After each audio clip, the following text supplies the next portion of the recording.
महाराज साय्यजिराव विश्वविद्यालयस्य उपप्राध्यापिका सापि मञ्चे तस्याः उपस्थितिः भवतु इति प्रार्थ्यते।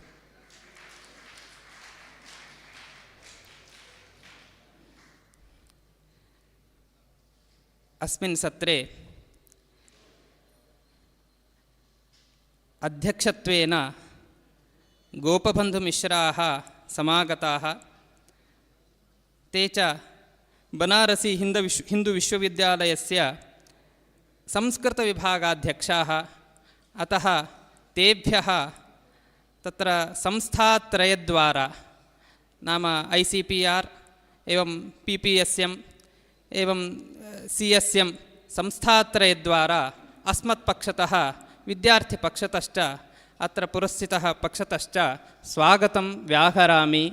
तेभ्यः स्वागतम्। एवं प्रबन्धमण्डयितृत्वेन समुपस्थिता श्रीमती मधुराम्बिका यतिराजमहाविद्यालयः चेन्नै तत्र उपप्राध्यापिका श्रीमती मधुराम्बिका समागता। तस्यै स्वागतम्। महाराजा साय्यजिराव विश्वविद्यालयस्य बरोडा तत्र उपप्राध्यापिका श्रीमती श्वेता जर्जकूर् महाभागा समागता। तस्यै स्वागतम्। एवं डॉक्टर विश्वमाध्वमहापरिषदः निदेशकाः डॉक्टर विद्याधीशाचार्य गुत्तल महाभागाः अत्र समागताः, प्रबन्धमण्डयितृत्वेन समागताः। तेभ्यः अपि स्वागतम्।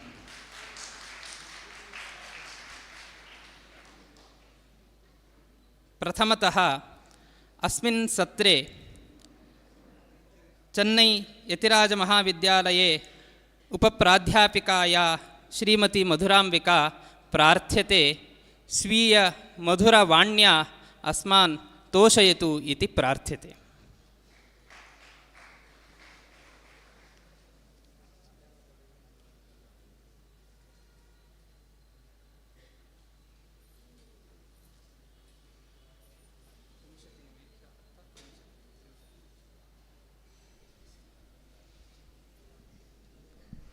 नमस्सभायै।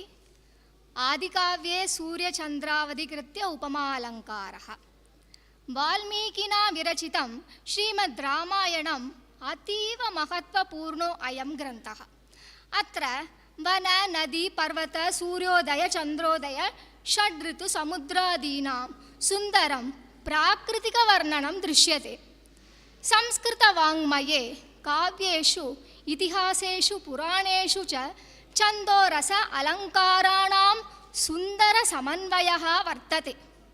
अलङ्कारेषु उपमालङ्कारः सुप्रसिद्धः। वैदिकवाङ्मये अपि उपमालङ्कारस्य स्थानं वर्तते। उपमायाः भिन्नभिन्नरूपाण्येव प्रायः अन्यलङ्काराः।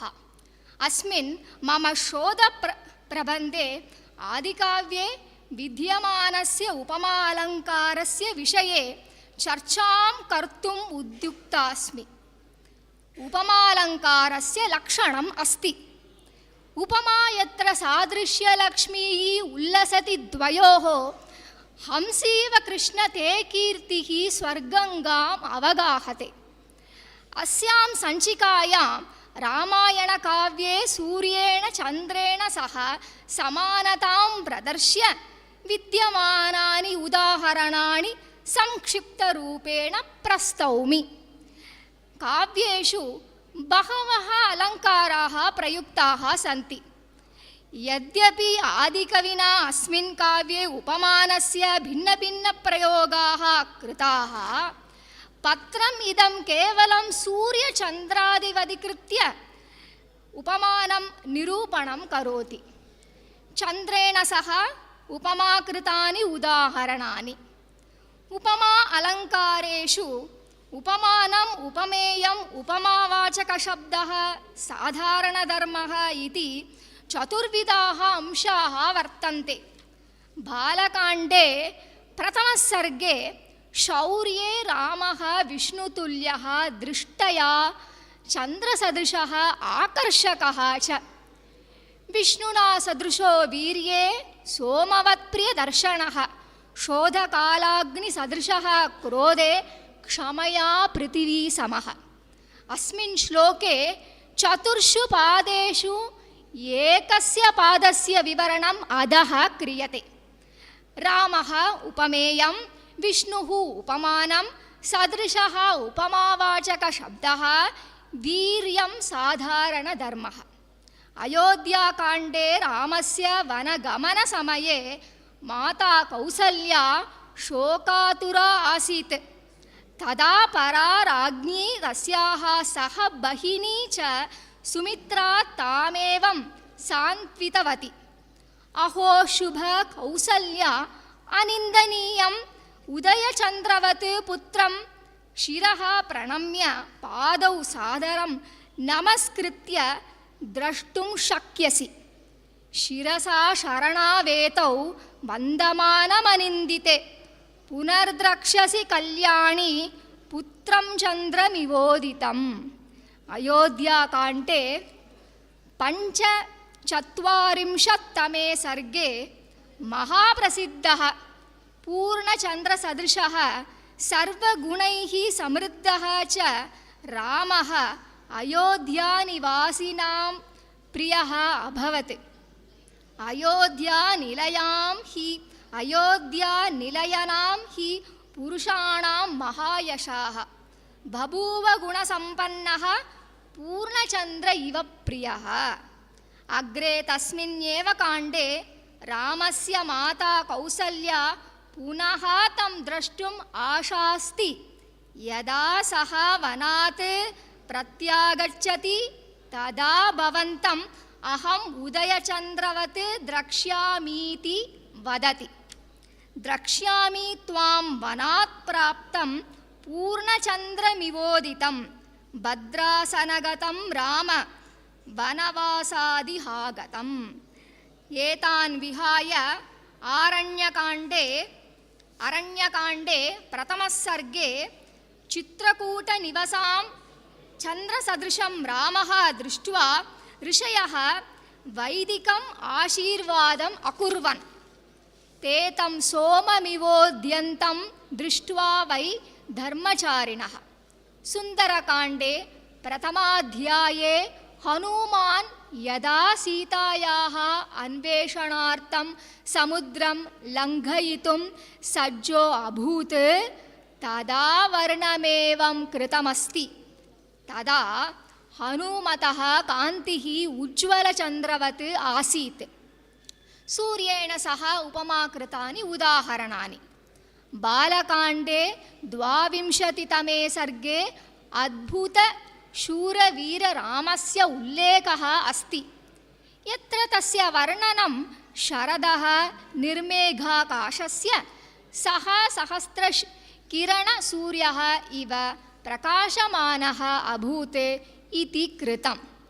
विद्यासमुदितो रामः शुशुभे भीमविक्रमः सहस्ररश्मिर्भगवान् शरदीव दिवाकरः। बालकाण्डे विद्वद्भिः पण्डितैः समर्थैः मन्त्रिभिः सह समागतः राजा दशरथः तेजस्वीकरणैः उदयमानेन सूर्येण सदृशः इति वर्णितम्। तैर्मन्त्रिभिर्मन्त्रिहितैर्निविष्टैः वृत्तो अनुरुक्तैः कुशलैः समर्थैः स पार्थिवो दीप्तिमवापयुक्तः तेजोमयैर्गोभिरिवोदितो अर्कः। अयोध्याकाण्डे 63 सर्गे दशरथः स्थितिः एवं वर्णिता अस्ति। ग्रहणसमये सूर्यस्य किरणानां तेजः न्यूनं भवति। एवं पुत्रवियोगात् पीडितस्य दशरथस्य स्थितिरपि तेजविहीना आसीत्। अतः शोकातुर दशरथस्य दशा ग्रहणसमय सूर्यस्य समानता आसीत्। रामलक्ष्मणयोश्चैव विवासाद्वासवोपमम् आविवेशोपसर्गस्तं तमः सूर्यमिवासुरम्। किष्किन्धाकाण्डे पञ्चदश सर्गे वालिनः तेजसः वर्णनं कविना कृतम्। अत्र आरम्भे द्वयोः मध्ये वाग्विदः चलति। अनन्तरं सुग्रीवः रामेण सह सन्धिं कृतवान् इति कारणेन विश्वासेन वालिं द्वन्द्वयुद्धाय आह्वयति। तदा वालिनः तेजः न्यूनं भवति। अस्मिन् स्थले कविः वालिनः तेजः ग्रहणकालसूर्यस्य तेजः इव इति वर्णितवान्। ततो रोषपरीताङ्गो वाली स कनकप्रभः उपरक्त इवादित्यः सद्यो निष्प्रभतां गतः। ग्रहणसमयसूर्यस्य तुलनायाः अनन्तरम् उदयसूर्यस्य समानता अधः क्रियते। अग्रे युद्धकाण्डे इन्द्रजितः सह युद्धम् अभवत्। तदा हनुमतः तुलना मेघैः आच्छादितसूर्यवदिति कविना कृता। रावणपक्षस्य योद्धारः हनुमान् अंगत द्वैत इत्यादीन् परिवृत्य स्थित्वा युद्धं कृतवन्तः।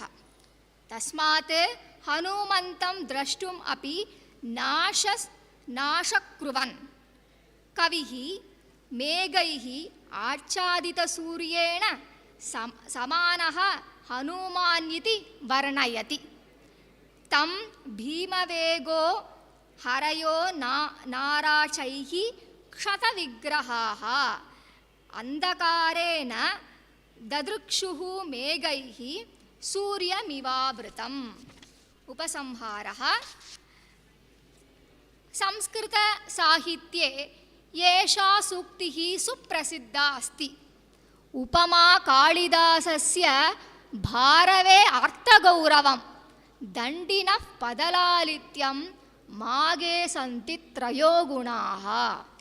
उपरितनसूक्त्या वयं प्रायः चिन्तयामः यत् काव्येषु महाकाव्येषु एव अलङ्काराणां चमत्कारः वर्तते, किन्तु रामायणकाव्ये उपमालङ्कारः इति विषयम् अधिकृत्य लिखितेन एतेन शोधनपत्रेण वयं जानीमः यत् इतिहासविषयम् अधिकं लिखितेन इतिहासपुराणेषु अलङ्काराणां यथास्थानं कथम् उपयोगः कृतः इति।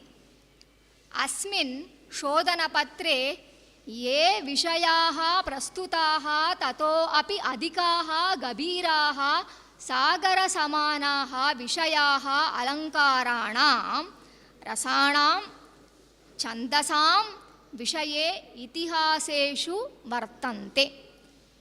एतादृशचिन्तनम् एतादृश अध्ययनश्च अस्माकं ज्ञानस्य वर्धनं करोति इति अहं विश्वसिमि। धन्यवादः।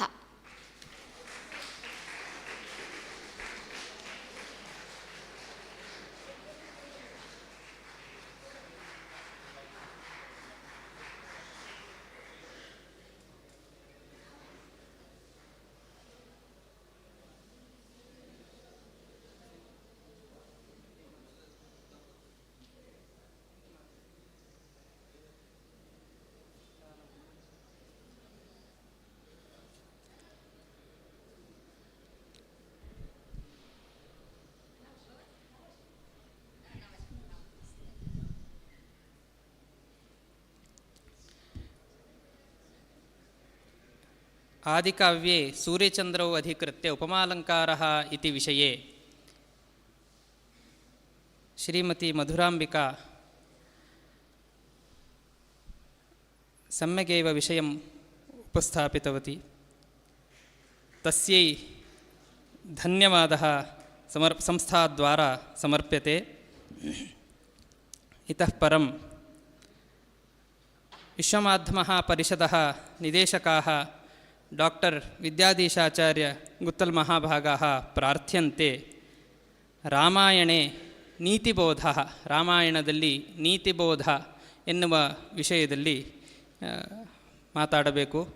ರಾಮಾಯಣೆ ತತ್ರ ಬಹ್ವ್ಯಃ ನೀತಯಃ ವಿರಾಜಂತೆ ರಾರಾಜಂತೆ ತೇಷಾಂ ಬೋಧನೇನ अस्माकं जीवनेपि उपयोगः भवति इत्याशय अयं विषयः अत्र चितः वर्तते. तं विषयं तद्विषये प्रबन्धं मण्डयन्तु इति विद्याधीशाचार्य गुत्तल् महाभागान् प्रार्थयामि.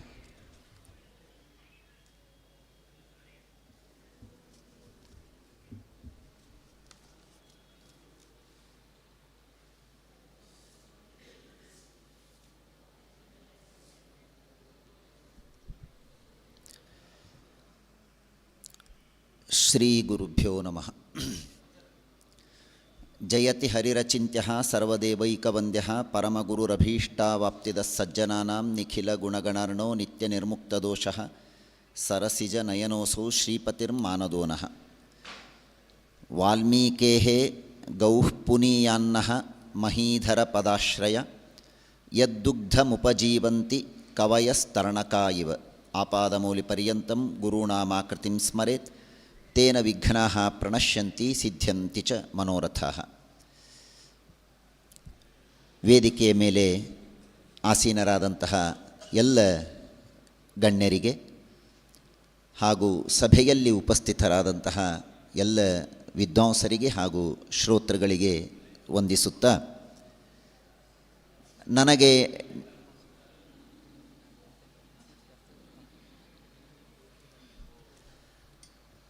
ನನಗೆ ನೀಡಿದಂತಹ ವಿಷಯ ರಾಮಾಯಣದಲ್ಲಿ ನೀತಿ ಬೋಧನೆ ಅಂತ. ರಾಮಾಯಣದಲ್ಲಿ ನೀತಿ ಬೋಧನೆ ಅನ್ನುವುದಕ್ಕೆ ಅರ್ಥ ಸಕ್ಕರೆಯಲ್ಲಿ ಸಿಹಿ ಅನ್ನುವ ರೀತಿಯಲ್ಲಿ ಇದೆ. ರಾಮಾಯಣ ಅನ್ನುವ ಸಮಗ್ರ ಗ್ರಂಥವೇ ಕಾವ್ಯವೇ ನೀತಿ ರೂಪವಾದದ್ದು. ಅಲ್ಲಿ ಪ್ರತಿಯೊಂದು ಹೆಜ್ಜೆಯಲ್ಲಿಯೂ ಅಲ್ಲಿ ಬರುವ ಪ್ರತಿಯೊಂದು ವ್ಯಕ್ತಿಯ ಜೀವನದಲ್ಲಿಯೂ ಕೂಡ ಅಲ್ಲಿ ನಡೆಯುವ ಪ್ರತಿಯೊಂದು ಘಟನೆಗಳಲ್ಲಿಯೂ ಕೂಡ ಒಂದು ನೀತಿ ಇದೆ.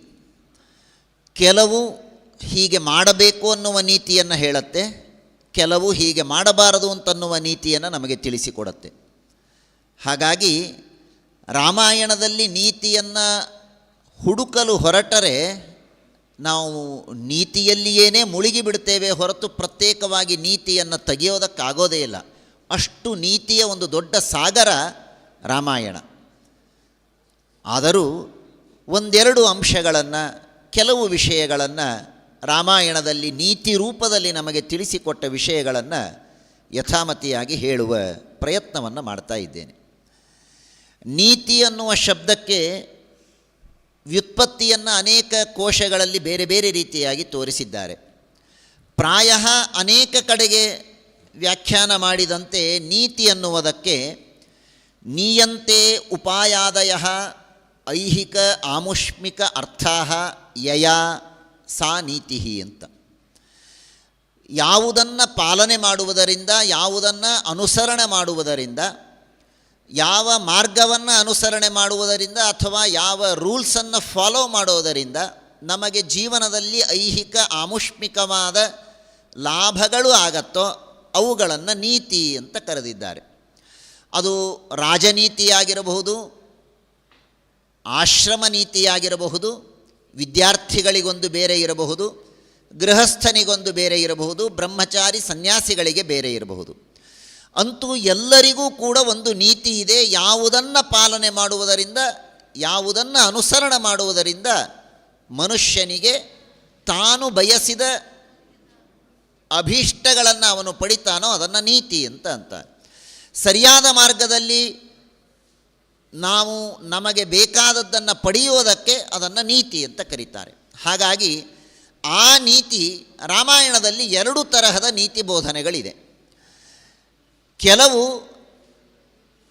ಅಲ್ಲಿರುವ ಪಾತ್ರಗಳು ತಮ್ಮ ಆಚರಣೆಯ ಮೂಲಕ ನಮಗೆ ನೀತಿಯನ್ನು ತಿಳಿಸಿಕೊಟ್ಟರೆ, ಕೆಲವು ವಾಲ್ಮೀಕಿಯ ಮಾತುಗಳ ಮೂಲಕ, ಅಲ್ಲಿ ಬರುವ ಪಾತ್ರಗಳ ಸಂವಾದದ ಮೂಲಕ ತಿಳಿದುಕೊಳ್ಳುವಂತಹ ನೀತಿಗಳು ಮತ್ತೊಂದು ತರಹದ್ದು.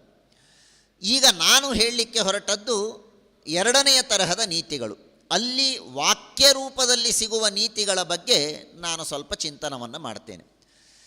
ಪಾತ್ರಗಳ ಬಗ್ಗೆ, ಅಲ್ಲಿರುವ ಕ್ಯಾರೆಕ್ಟರ್ಸ್, ಅವರು ತೋರಿಸಿದಂತಹ ನೀತಿಗಳು ಸಾಕಷ್ಟಿದೆ.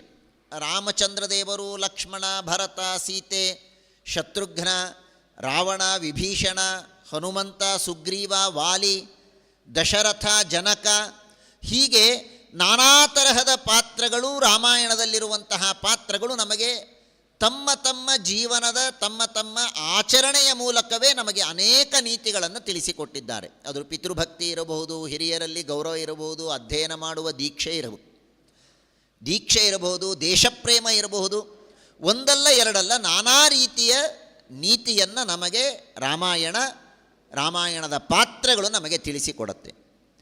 ಆದರೆ ನಾನು ಇವತ್ತು ಇಲ್ಲಿ ಉಪಸ್ಥಾಪನೆ ಮಾಡಲಿಕ್ಕೆ ಅಪೇಕ್ಷೆ ಪಡುವಂತಹ ವಿಷಯ, ರಾಮಾಯಣದ ವಾಕ್ಯ ರೂಪದಲ್ಲಿ, ಶ್ಲೋಕದ ರೂಪದಲ್ಲಿ ರಾಮಾಯಣ ನಮಗೇನು ನೀತಿಯನ್ನು ಬೋಧನೆ ಮಾಡುತ್ತೋ ಆ 1-2 ಮಾತುಗಳನ್ನು ಇಲ್ಲಿ ಈ ಒಂದು ಸಭೆಯಲ್ಲಿ ಹಂಚಿಕೊಳ್ಳಲಿಕ್ಕೆ ಅಪೇಕ್ಷೆ ಪಡುತ್ತೇನೆ. ಮೊದಲನೆಯದಾಗಿ, ಮನುಷ್ಯನಿಗೆ ರಾಮಾಯಣ ಒಂದು ಭರವಸೆಯನ್ನು ಕೊಡುತ್ತೆ.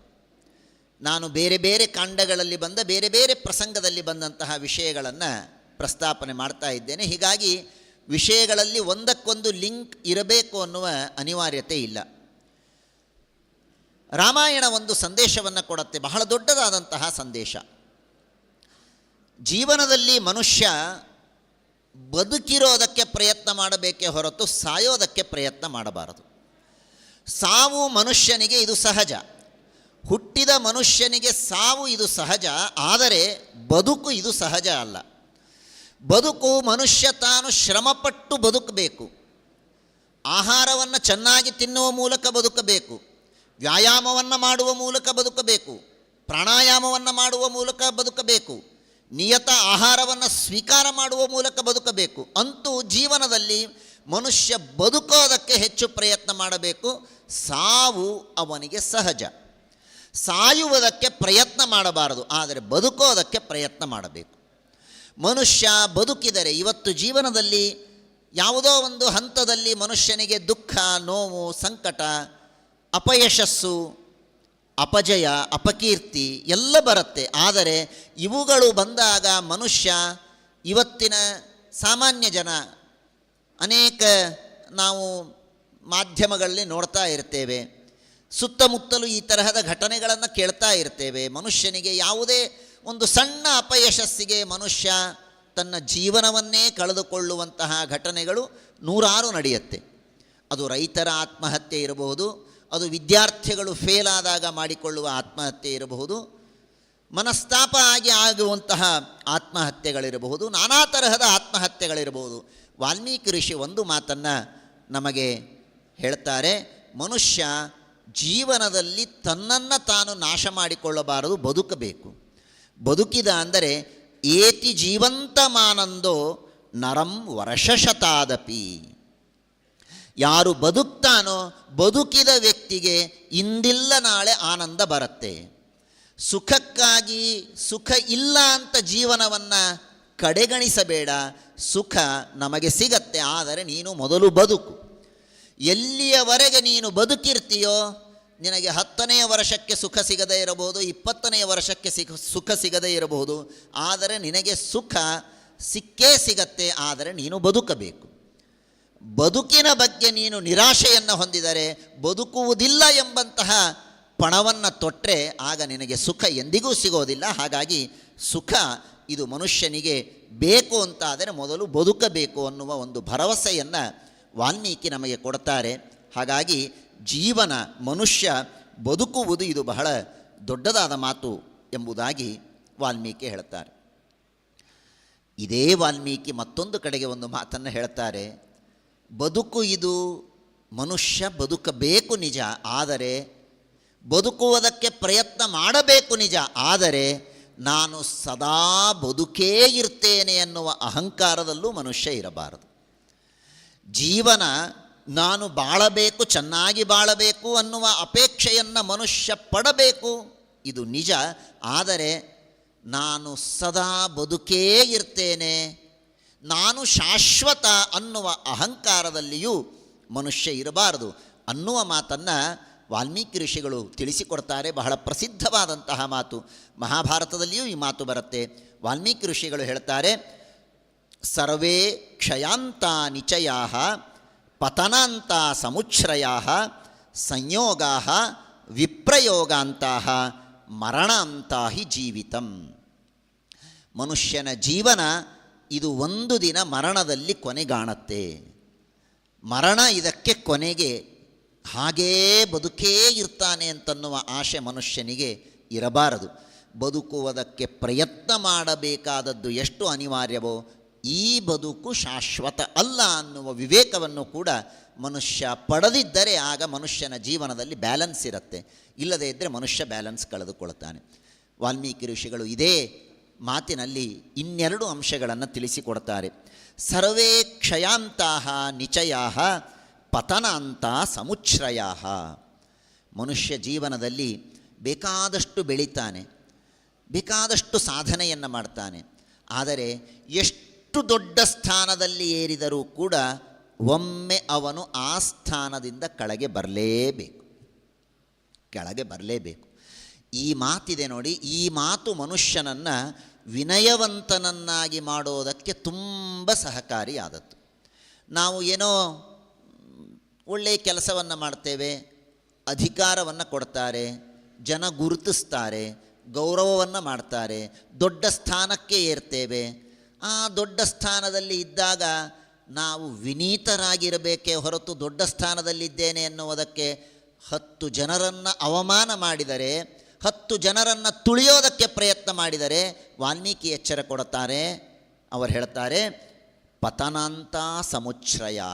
ನೋಡಪ್ಪ, ಇವತ್ತು ನೀನು ಬೆಳೀತಾ ಇದ್ದೀಯ ನಿಜ, ಆದರೆ ನಾಳೆ ನೀನು ಕೆಳಗೆ ಬೀಳೋದು ಅನಿವಾರ್ಯ. ನಾಳೆ ನೀನು ಕೆಳಗೆ ಬೀಳ್ತೀಯ ಅನ್ನುವ ಎಚ್ಚರದಿಂದ ನೀನು ದೊಡ್ಡ ಸ್ಥಾನದಲ್ಲಿದ್ದಾಗ ಇರಬೇಕು. ಮೇಲೆ ಎಷ್ಟು ಮೇಲೆ ಏರ್ತಾನೋ ಅಷ್ಟು ಮನುಷ್ಯನಿಗೆ ಅದು ಫೋಬಿಯಾ ಅಂತ ಹೇಳ್ತಾರಲ್ಲ. ನೀವು 1ನೇ ಫ್ಲೋರಿನ ಮೇಲೆ ನಿಂತಾಗ ಭಯ ಆಗೋದಿಲ್ಲ, 5ನೇ ಫ್ಲೋರಿನ ಮೇಲೆ ನಿಂತಾಗ ಸ್ವಲ್ಪ ಭಯ ಜಾಸ್ತಿ ಆಗತ್ತೆ. 16, 32, 40ನೇ ಫ್ಲೋರಿನ ಮೇಲೆ ನಿಂತು ಕೆಳಗೆ ನೋಡಿದರೆ ಮನುಷ್ಯನಿಗೆ ಭಯ ಹೆಚ್ಚಾಗತ್ತೆ. ಯಾಕೆ ಅಂದರೆ ಎಷ್ಟು ಮೇಲೆ ಏರ್ತೇವೋ ಅಷ್ಟು ಬೀಳುವ ಭಯ ಜಾಸ್ತಿ, ಮೇಲೆ ಏರಿದಷ್ಟು ಬೀಳುವ ಭಯ ಜಾಸ್ತಿ. ಆದ್ದರಿಂದ ಮೇಲೆ ಎದ್ದಾಗ ಬಹಳ ಹುಷಾರಾಗಿ ಇರಬೇಕು.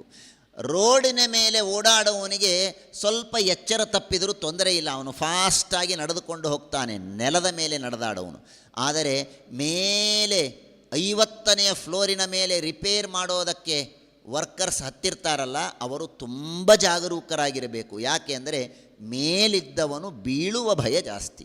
ಅದನ್ನು ವಾಲ್ಮೀಕಿ ಹೇಳ್ತಾರೆ, ಪತನಾಂತಹ ಸಮುಚ್ಛ್ರಯಾ. ಎಷ್ಟು ಮೇಲೆ ಏರಿದರೂ ಕೂಡ ಬೀಳುವ ಭೀತಿ ಇದೆ ಅನ್ನುವ ರೀತಿಯಲ್ಲಿ ಮನುಷ್ಯ ತಾನು ಇರಬೇಕು ಅನ್ನುವ ಮಾತನ್ನು ತಿಳಿಸಿಕೊಡ್ತಾರೆ. ಮತ್ತೊಂದು ವಾಲ್ಮೀಕಿಯ ಪ್ರಸಿದ್ಧವಾದಂತಹ ಮಾತು, ಸುಲಭಾ ಪುರುಷೋ ರಾಜನ್ ಸತತಂ ಪ್ರಿಯವಾದಿನಃ ಅಪ್ರಿಯಸ್ಯ ಚ ಪಥ್ಯಸ್ಯ ವಕ್ತಾ ಶ್ರೋತಾ ಚ ದುರ್ಲಭ. ಇವತ್ತು ಈ ಮಾತು ಇವತ್ತಿನ ಸಮಾಜಕ್ಕೆ ತುಂಬ ಒಂದು ಮಾರ್ಗದರ್ಶಕವಾದಂತಹ ಮಾತು, ಹೊಡೆದು ಉಪದೇಶ ಮಾಡುವಂತಹ ಮಾತು. ವಾಲ್ಮೀಕಿ ಋಷಿಗಳು ಕಿವಿಹಿಂಡಿ ಹೇಳ್ತಾರೆ, ಮನುಷ್ಯ ಎದುರಿಗಿರುವ ಜನರನ್ನು ಪ್ರೀತಿ ಮಾಡಬೇಕು, ಅವರು ನಮಗೆ ಸಂತೋಷ ಪಡಬೇಕು ಅನ್ನುವುದಕ್ಕಾಗಿ ಪ್ರಿಯವಾದ ಮಾತುಗಳನ್ನು ಹೇಳ್ತಾನೆ. ನಾವೇನು ಮಾಡ್ತೇವೋ ಅದೇ ಸರಿ ಅಂತ ಹೇಳುವಂತಹ ಉಪದೇಶಕರು ತುಂಬ ಜನ ಇದ್ದಾರೆ. ನಾವು 10 ಜನರಿಗೆ ಪ್ರಿಯರಾಗಬೇಕು, 100 ಜನ ನಮ್ಮನ್ನು ಫಾಲೋ ಮಾಡಬೇಕು ಅನ್ನೋದಕ್ಕೆ ಯಾರೇನು ಮಾಡ್ತಾರೋ ಅದನ್ನು ಹೌದು ಅಂತ ಹೇಳಿ ಧರ್ಮವನ್ನು ಬೋಧನೆ ಮಾಡುವುದು ಸುಲಭ. ಆದರೆ ಯಾವುದು ನಿಜವಾದ ಧರ್ಮ, ಯಾವುದು ನಿಜವಾದ ಶಾಸ್ತ್ರ, ಯಾವುದು ನಿಜವಾದ ತತ್ವ ಅಂತನ್ನುವುದನ್ನು ಹೇಳೋದಕ್ಕೆ ಯಾರೂ ಮುಂದೆ ಬರೋದಿಲ್ಲ. ಯಾಕೆಂದರೆ ಯಾಕೆ ಜನರಿಂದ ಬಯಸ್ಕೋಬೇಕು ಅಂತಾರೆ. ಜನರ ಅಪ್ರಿಯತೆಯನ್ನು ನಾನು ಯಾಕೆ ಹೊಂದಬೇಕು, ನನ್ನನ್ನು ಎಲ್ಲರೂ ಪ್ರೀತಿಸ್ತಾರಲ್ಲ ಸಾಕು, ಹಾಗಿದ್ದರೆ ಜನ ಏನಂತಾರೋ ಅದನ್ನು ನಾನು ಅಂತೇನೆ. ಇದು ಬಹಳ ದೊಡ್ಡದಾದಂತಹ ದೊಡ್ಡ ದುರಂತ. ಇವತ್ತು ತಂದೆ ತಾಯಿ ಗುರುಗಳು ಮಕ್ಕಳಿಗೆ ಬೈತಾರೆ, ಮಕ್ಕಳಿಗೆ ಹಿತೋಪದೇಶವನ್ನು ಮಾಡ್ತಾರೆ, ತಪ್ಪಿದಾಗ ದಾರಿ ತಿತ್ತಾರೆ, ಸ್ವಲ್ಪ ಜೋರಾಗಿ ಬೈತಾರೆ, ಕಠೋರವಾದ ಮಾತುಗಳನ್ನು ಆಡ್ತಾರೆ, ನಿಷ್ಠುರವಾದ ಮಾತುಗಳನ್ನು ಹೇಳ್ತಾರೆ. ಇದೆಲ್ಲ ಯಾಕೆ? ಆ ವ್ಯಕ್ತಿಗೆ ಅದು ಪಥ್ಯ. ಆ ವ್ಯಕ್ತಿ ಬಹಳ ಸುಂದರವಾದ ದೃಷ್ಟಾಂತವನ್ನು ಕೊಡ್ತಾರೆ ವಾಲ್ಮೀಕಿ ಋಷಿಗಳು. ಪಥ್ಯ ಅದು.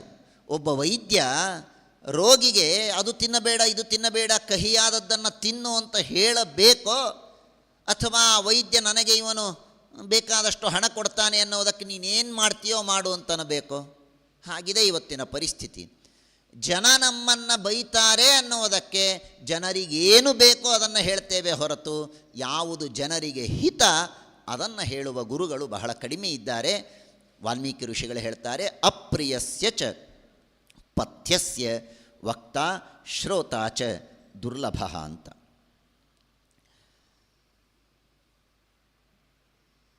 ರಾವಣ ಸೀತೆಯನ್ನು ಅಪಹಾರ ಮಾಡಿಕೊಂಡು ಹೋಗುವ ಸಂದರ್ಭದಲ್ಲಿ ಜಟಾಯು ರಾವಣನನ್ನು ತಡೀತಾನೆ.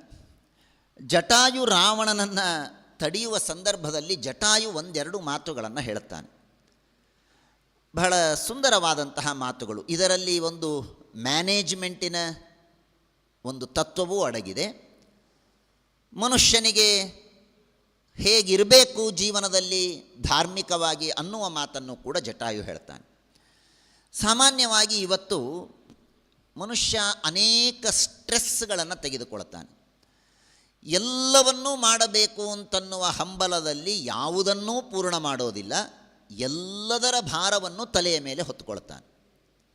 ಜಟಾಯು ಹೇಳ್ತಾನೆ, ಬಹಳ ಸುಂದರವಾದ ಮಾತನ್ನು ಹೇಳ್ತಾನೆ, ಸಭಾರಃ ಸೌಮ್ಯ ಧರ್ತವ್ಯ ಯೋ ನರಂ ನಾವಸಾದಯೇತ್ ತದನ್ನಮಪಿ ಭೋಕ್ತವ್ಯಂ ಜೀರ್ಯತೆ ಯದನಾಮಯಂ. ಮನುಷ್ಯ ಯಾವುದನ್ನು ಊಟ ಮಾಡಬೇಕು ಅಂದರೆ, ಯಾವ ಅನ್ನವನ್ನು ತಿಂದರೆ ಅವನಿಗೆ ಜೀರ್ಣ ಆಗತ್ತೋ ಅದನ್ನು ಅವನು ಭೋಗ ಮಾಡಬೇಕು. ನನಗೆ 2 ಚಪಾತಿ ತಿಂದರೆ ಜೀರ್ಣಿಸಿಕೊಳ್ಳುವ ಶಕ್ತಿ ಇದ್ದರೆ ನಾನು 2 ಚಪಾತಿ ತಿನ್ನಬೇಕೇ ಹೊರತು 10 ಚಪಾತಿಯನ್ನು ತಿನ್ನಬಾರದು.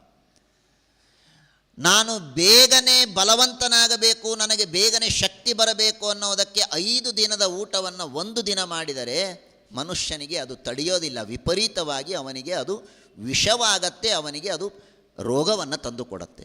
ಹಾಗೆ ರಾವಣ, ನೀನು ಸೀತೆಯನ್ನು ಅಪಹಾರ ಮಾಡಿಕೊಂಡು ಹೋಗ್ತಾ ಇದ್ದೀಯಲ್ಲ, ಇದು ನಿನ್ನ ತಾಕತ್ತಲ್ಲ, ನಿನಗೆ ಯೋಗ್ಯತೆ ಇಲ್ಲ, ನೀನು ಮಾಡಬಾರದ ಕೆಟ್ಟ ಕೆಲಸವನ್ನು ಮಾಡ್ತಾ ಇದ್ದೀಯ. ಸಭಾರಃ ಸೌಮ್ಯ ಧರ್ತವ್ಯ ಯೋ ನರಂ ನಾವಸಾದಯೇತ್.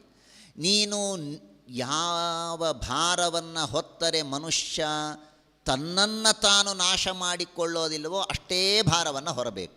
ನನಗೆ 5 kg ಭಾರವನ್ನು ಹೊರೋದಕ್ಕೆ ಸಾಧ್ಯ ಇದ್ದರೆ ನಾನು 5 kgಯನ್ನು ತೆಗೆದುಕೊಳ್ಳಬೇಕು ಹೊರತು 50 kgಯನ್ನು ತಲೆಯ ಮೇಲೆ ಹೊರಬಾರದು, 500 kgಯನ್ನು ತಲೆಯ ಮೇಲೆ ಹೊರಬಾರದು, ನಾನು ಸತ್ತು ಹೋಗ್ತೇನೆ. ಹಾಗೆ ಜೀವನದಲ್ಲಿ ಮನುಷ್ಯನು ಕೂಡ, ಅದು ಅಧ್ಯಯನದ ಕ್ಷೇತ್ರ ಇರಬಹುದು, ರಾಜಕೀಯ ಕ್ಷೇತ್ರ ಇರಬಹುದು, ಸಂಸಾರದಲ್ಲಿ ಇರಬಹುದು, ಯಾವುದರಲ್ಲಿಯೂ ಕೂಡ ಮನುಷ್ಯ ಯಾವುದನ್ನು ನನಗೆ ಮಾಡೋದಕ್ಕೆ ಸಾಧ್ಯವೋ ಅದನ್ನೇ ಮಾಡಬೇಕು, ಹೆಚ್ಚಿನದನ್ನು ಮಾಡಬಾರದು. ಇವತ್ತು ತಮಾಷೆಗಾಗಿ ಹೇಳುವುದಾದರೆ, ಈಗ ರಾಜ್ಯದಲ್ಲಿ ನಾನಾ ತರಹದ ಯೋಜನೆಗಳನ್ನು ಮಾಡಿ ಉಚಿತವಾಗಿ ಎಲ್ಲವನ್ನು ಕೊಡ್ತಾ ಇದ್ದಾರೆ. ರಾಜ್ಯದ ಬೊಕ್ಕಸಕ್ಕೆ ಭಾರ ಇದು. ಯಾವ ಭಾರವನ್ನು ರಾಜ್ಯದ ಬೊಕ್ಕಸ ಹೊರಬೇಕು ಅಂದರೆ, ಯಾವುದರಿಂದ ರಾಜ್ಯದ ಹಾನಿಯಾಗೋದಿಲ್ವೋ ಅದನ್ನೇ ಆಶ್ವಾಸನೆ ಕೊಡಬೇಕಷ್ಟೆ.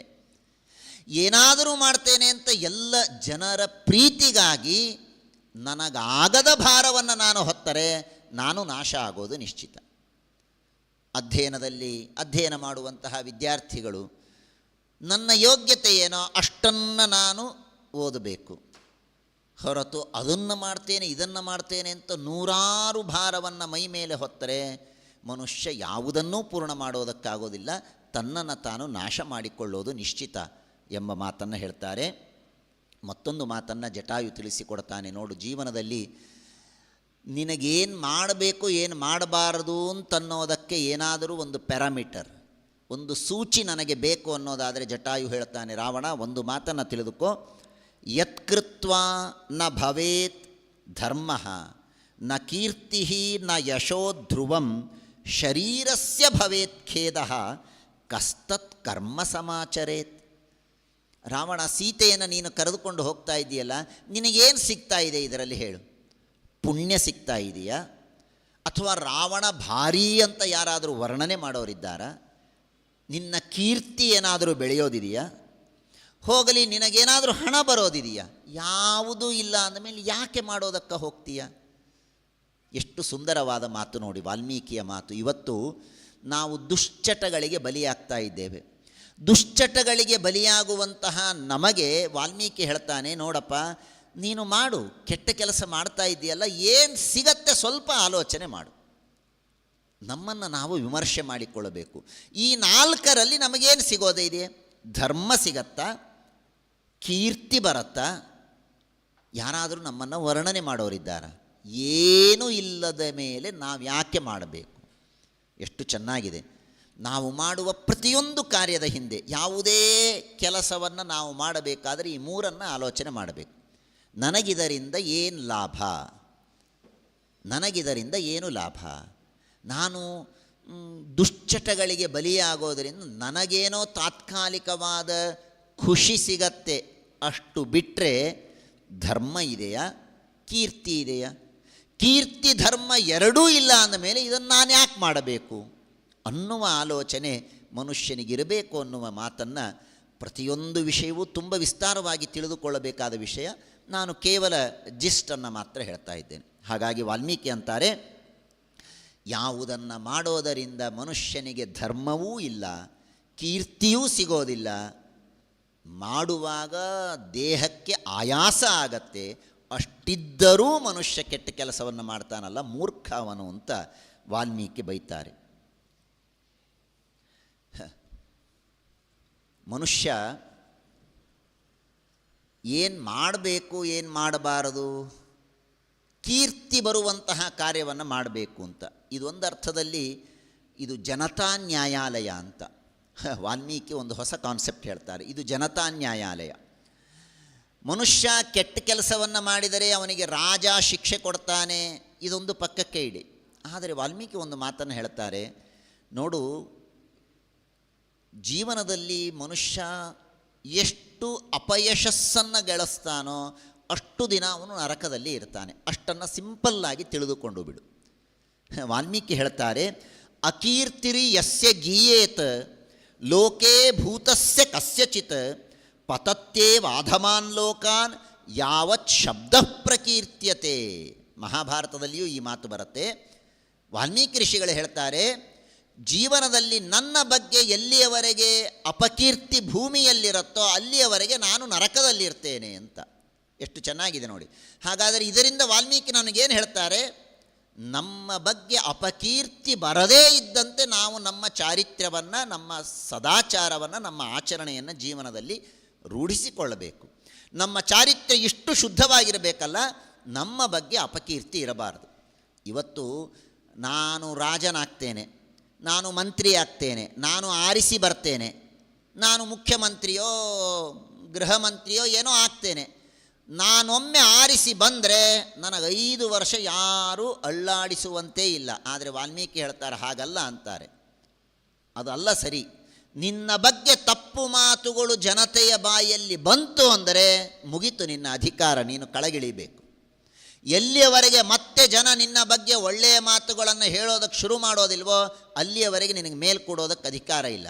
ಯಾವತ್ ಶಬ್ದ ಪ್ರಕೀರ್ತ್ಯತೆ.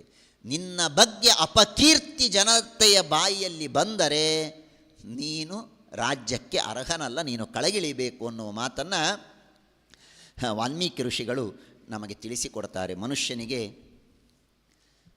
ಈ ಮಾತು, ವಾಲ್ಮೀಕಿಯ ಮುಂದಿನ ಮಾತು ಬಹಳ ಸುಂದರವಾದಂತಹ ಮಾತು. ಸಾಮಾನ್ಯವಾಗಿ ಮನುಷ್ಯ ಬೇಕಾದಷ್ಟು ಜೀವನದಲ್ಲಿ ಹಣ ಗಳಿಸಿರ್ತಾನೆ, ಒಳ್ಳೆಯ ಭೋಗವನ್ನು ಮಾಡ್ತಾ ಇರ್ತಾನೆ, ಬೇಕಾದಷ್ಟು ಹಣ ಸಂಪತ್ತು ಎಲ್ಲ ಇರುತ್ತೆ.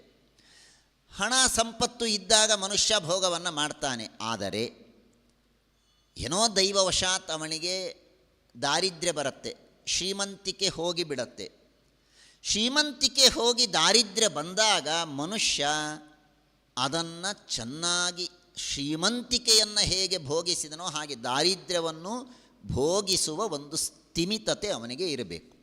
ಇಲ್ಲದೇ ಹೋದರೆ ಪಾಪಗಳು ಮಾಡೋದಕ್ಕೆ ಶುರುವಾಗೋದೇನೆ ಆ ಪ್ರಸಂಗದಲ್ಲಿ. ಯಾಕೆ ಅಂದರೆ ಜೀವನದಲ್ಲಿ ಒಮ್ಮೆ ಭೋಗ ಮಾಡಿರ್ತಾನೆ. ಯಾವತ್ತೂ ಅವನಿಗೆ 5 ಸ್ಟಾರ್ ಹೋಟೆಲ್ ಬಿಟ್ಟು ಬೇರೆ ಕಡೆಗೆ ಊಟ ಮಾಡಿ ಗೊತ್ತೇ ಇಲ್ಲದ ವ್ಯಕ್ತಿ ಇದ್ದಾನೆ. ಅವನಿಗೆ ದಾರಿದ್ರ್ಯ ಬಂತು. ಅವನೇನು ಮಾಡ್ತಾನೆ? ಎಲ್ಲೋ ರೋಡಿನಲ್ಲಿ 2 ರೂಪಾಯಿ ಕೊಟ್ಟು ಅವನಿಗೆ ತಿನ್ನೋದಕ್ಕೆ ಮನಸ್ಸಿಲ್ಲ, ಅವನಿಗೆ 5 ಸ್ಟಾರ್ಗೆ ಹೋಗಬೇಕು. ಹಾಗಾದರೆ ಅವನೇನು ಮಾಡ್ತಾನೆ? ಹಣವನ್ನು ಅನ್ಯಾಯದಿಂದ ಗಳಿಸೋದಕ್ಕೆ ಪ್ರಾರಂಭ ಮಾಡ್ತಾನೆ.